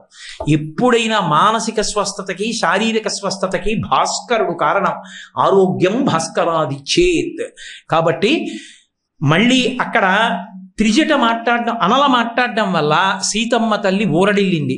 రామాయణం ఎక్కడెక్కడ అయిపోతుంది అనుకుంటామో అక్కడొక్కడ ఒక్కొక్క ఆడది మాట్లాడుతుంది. మాటల వలన రామాయణం మళ్ళీ తిరిగిపోతుంటుంది. మాట రామాయణాన్ని మార్చేసింది. మీతో నేను మనవి చేశాను, లక్ష్మణుడు ప్రాణం పోయినా వెళ్ళడు సీతమ్మని విడిచిపెట్టి. అనరాని మాట ఒక్కటందంతే సీతమ్మ. రామాయణ కథ తిరిగిపోయింది. రావణుడు కాదు సీతాపహరణం చేసింది, ఆవిడే చెప్పుకుంది. నేనే లోభపడిపోయాను అని చెప్పింది. ఒక్క మాట, సుదుష్టత్వం వనే రామమేకమేకోను గచ్చసి మమ హేతోః ప్రతిచ్ఛన్న ప్రయుక్తో భరతేనవా అంది. నన్ను ఎలా అయినా పొందాలి, మీ అన్నయ్యని చంపాలని నువ్వన్నా వచ్చావు, రాముణ్ణి చంపేద్దామని భరతుడన్నా పంపాడు, రెండిటిలో ఏది నిజం అంది. అమ్మా నేను వెళ్ళిపోతున్నానమ్మా అని వెళ్ళిపోయాడు. లక్ష్మణుడు వెళ్ళిపోయాడు, సీతాపహరణం జరిగింది. ఒక్క మాట సీతమ్మ అన్నందుకు లక్ష్మణస్వామి వెళ్ళిపోయాడు. నూనం సకాలో మృగరూపధారి మామల్ప భాగ్యం లులుభే తదానీం యత్రార్యపుత్ర విసర్జమూఢ రామానుజం లక్ష్మణ పూర్వజంచ అని చెప్పింది. నా వాక్కు వలన లోభానికి గురైపోయాను. వెళ్ళిపోయాడు లక్ష్మణుడు. సీతాపహరణం అయిపోయింది. మాట ఎంత ప్రమాదమో విభీషణుడు చెప్పాడు. వినకుండా విభీషణుడిని అధిక్షేపించి మాట్లాడాడు. ఈ మాటలు నేను పడలేనని విభీషణుడు వెళ్ళిపోయాడు. ధర్మాత్ముడైన విభీషణుడు వెళ్ళిపోయాడు. అంత కాలిపోయింది. మాట మాట్లాడడం, మాట ఎంత శక్తివంతమో, మాట ఎంత శాంతి కారకమో, మాట ఎంత జాగ్రత్తగా ఉండాలో, మాట ఎంత ధార్మికంగా ఉండాలో. మాటల చేత దేవతలు మన్నన చేసి వరంబులిత్తురున్. ఆ మాటల చేత దేవతలు మన్నన చేస్తారు. ఏ విధమైనటువంటి శత్రుత్వం ఉండదు. కేవలం మాటల వలన శత్రుత్వంతో నిలబడిపోయే వాళ్ళు ఉంటారు. మాటల చేత మిత్రత్వంతో ఎనలేని బలాన్ని మూట కట్టుకునేవాడు ఉంటాడు. మనుష్యునికి మాట ఇచ్చిన పరమేశ్వరుడు ఆ మాట చేత తరించిపోయే అవకాశం ఇచ్చాడు, మిగిలిన ప్రాణులకు లేదు. శ్రీరామ రామ రామేతి రమే రామే మనోరమే సహస్రనామ తత్తుల్యం రామనామ వరాననే. పార్వతీదేవికి పరమేశ్వరుడు చేసినటువంటి బోధ. ఏమీ అక్కర్లేదు, శ్రీరామ శ్రీరామ శ్రీరామ అనుకుంటే చాలు. విష్ణు సహస్రనామ స్తోత్రం చేసిన ఫలితం. సంస్కృతంలో అక్షరాల్ని అంకెల్లోకి తర్జుమా చేసే సంప్రదాయం ఉంది. రా 2 మా 5, రామ రామ రామ, 2 × 5 × 2 × 5 × 2 × 5, 2 5 10, 10 2 20, 25 100, 100 2 200, 205 1000. సహస్రనామ తత్తుల్యం రామనామ వరాననే. రామనామం అంత గొప్పది. వాక్కుని మంచికి ఉపయోగిస్తే ధరించిపోతాడు. ఆ వాక్కుని అక్కర్లేని వాటన్నిటికీ ఉపయోగించి ఎంతటి పెద్దలైనా గౌరవించకుండా అధిక్షేపించి మాట్లాడడం తేలిక. ఆ తర్వాత పాపం కట్టి కుడిపినాడు అనుభవించినప్పుడు బాధపడతాడు. అందుకని వాక్కుని సద్వినియోగం చేసుకోండి, శాంతికారకంగా వాడుకోండి.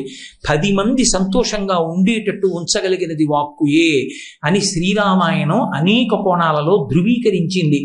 ఏ మాట పరమేశ్వరుడు మనకిచ్చాడో ఆ పరమేశ్వర స్వరూపమైనటువంటి పరివార సహితుడైన సీతారామచంద్ర ప్రభు తన నిర్హేతుక కృపాకటాక్ష వీక్షణముల చేత మనందరం కూడా వాక్కుని సద్వినియోగం చేసుకుని తరించి 10 మంది శాంతిగా ఉండడానికి, మనం శాంతిగా ఉండడానికి వీలైన రీతిలో వినియోగించగలిగినటువంటి సమర్థతని కటాక్షించుగాక అని సాంజలి బంధకంగా స్వామి పాదములు పట్టి ప్రార్థన చేస్తూ, గత వారం రోజులుగా నేను చేస్తున్నటువంటి శ్రీరామాయణము ఆర్షవాక్కులు అన్న ప్రసంగాలకి నేనింత విశాలంగా కూర్చున్నా, మీ అందరూ అంత దగ్గరగా కూర్చుని 3 గంటలు మనిషి కదలడానికి వీలు లేకుండా అలా నిలబడి విన్నారు అంటే ఇప్పటికీ ఈ జాతికి రామాయణం మీద ఎంత నమ్మకమో, రాముడి మీద ఎంత విశ్వాసమో, రామాయణం వార్షవాక్కులను తెలుసుకుని జీవితాలు తిప్పుకోవాలని కోరుకుంటున్న వాళ్ళు ఎన్ని కోట్ల మంది ఉన్నారో, అది అందించకపోతే తెలుసుకున్నవాడు ఎంత పాపం చేసిన వాడు అవుతాడో. ఈ సభని చూసి పులకరించిపోతూ ఇంత ఇరుగ్గా కూర్చుని కూడా రామాయణాన్ని ఇంత సావధానంగా విన్నందుకు నాకు రామాయణం మీద మరింత సంతోషం ఏర్పడింది. నేను వయసు పెద్దదవుతున్నా, నాకు శక్తి క్షీణిస్తున్నా రోజు రోజుకి. నేను మాత్రం మీ అందరూ ఇచ్చిన ఉత్సాహంతో శ్రీరామాయణాన్ని ఇలాగే ప్రచారం చెయ్యడానికి కావలసిన ఉత్సాహాన్ని మీరు నాకు కట్టబెట్టినందుకు మీ అందరికీ నా హృదయపూర్వకమైనటువంటి కృతజ్ఞతాభివందనములను వేరొకసారి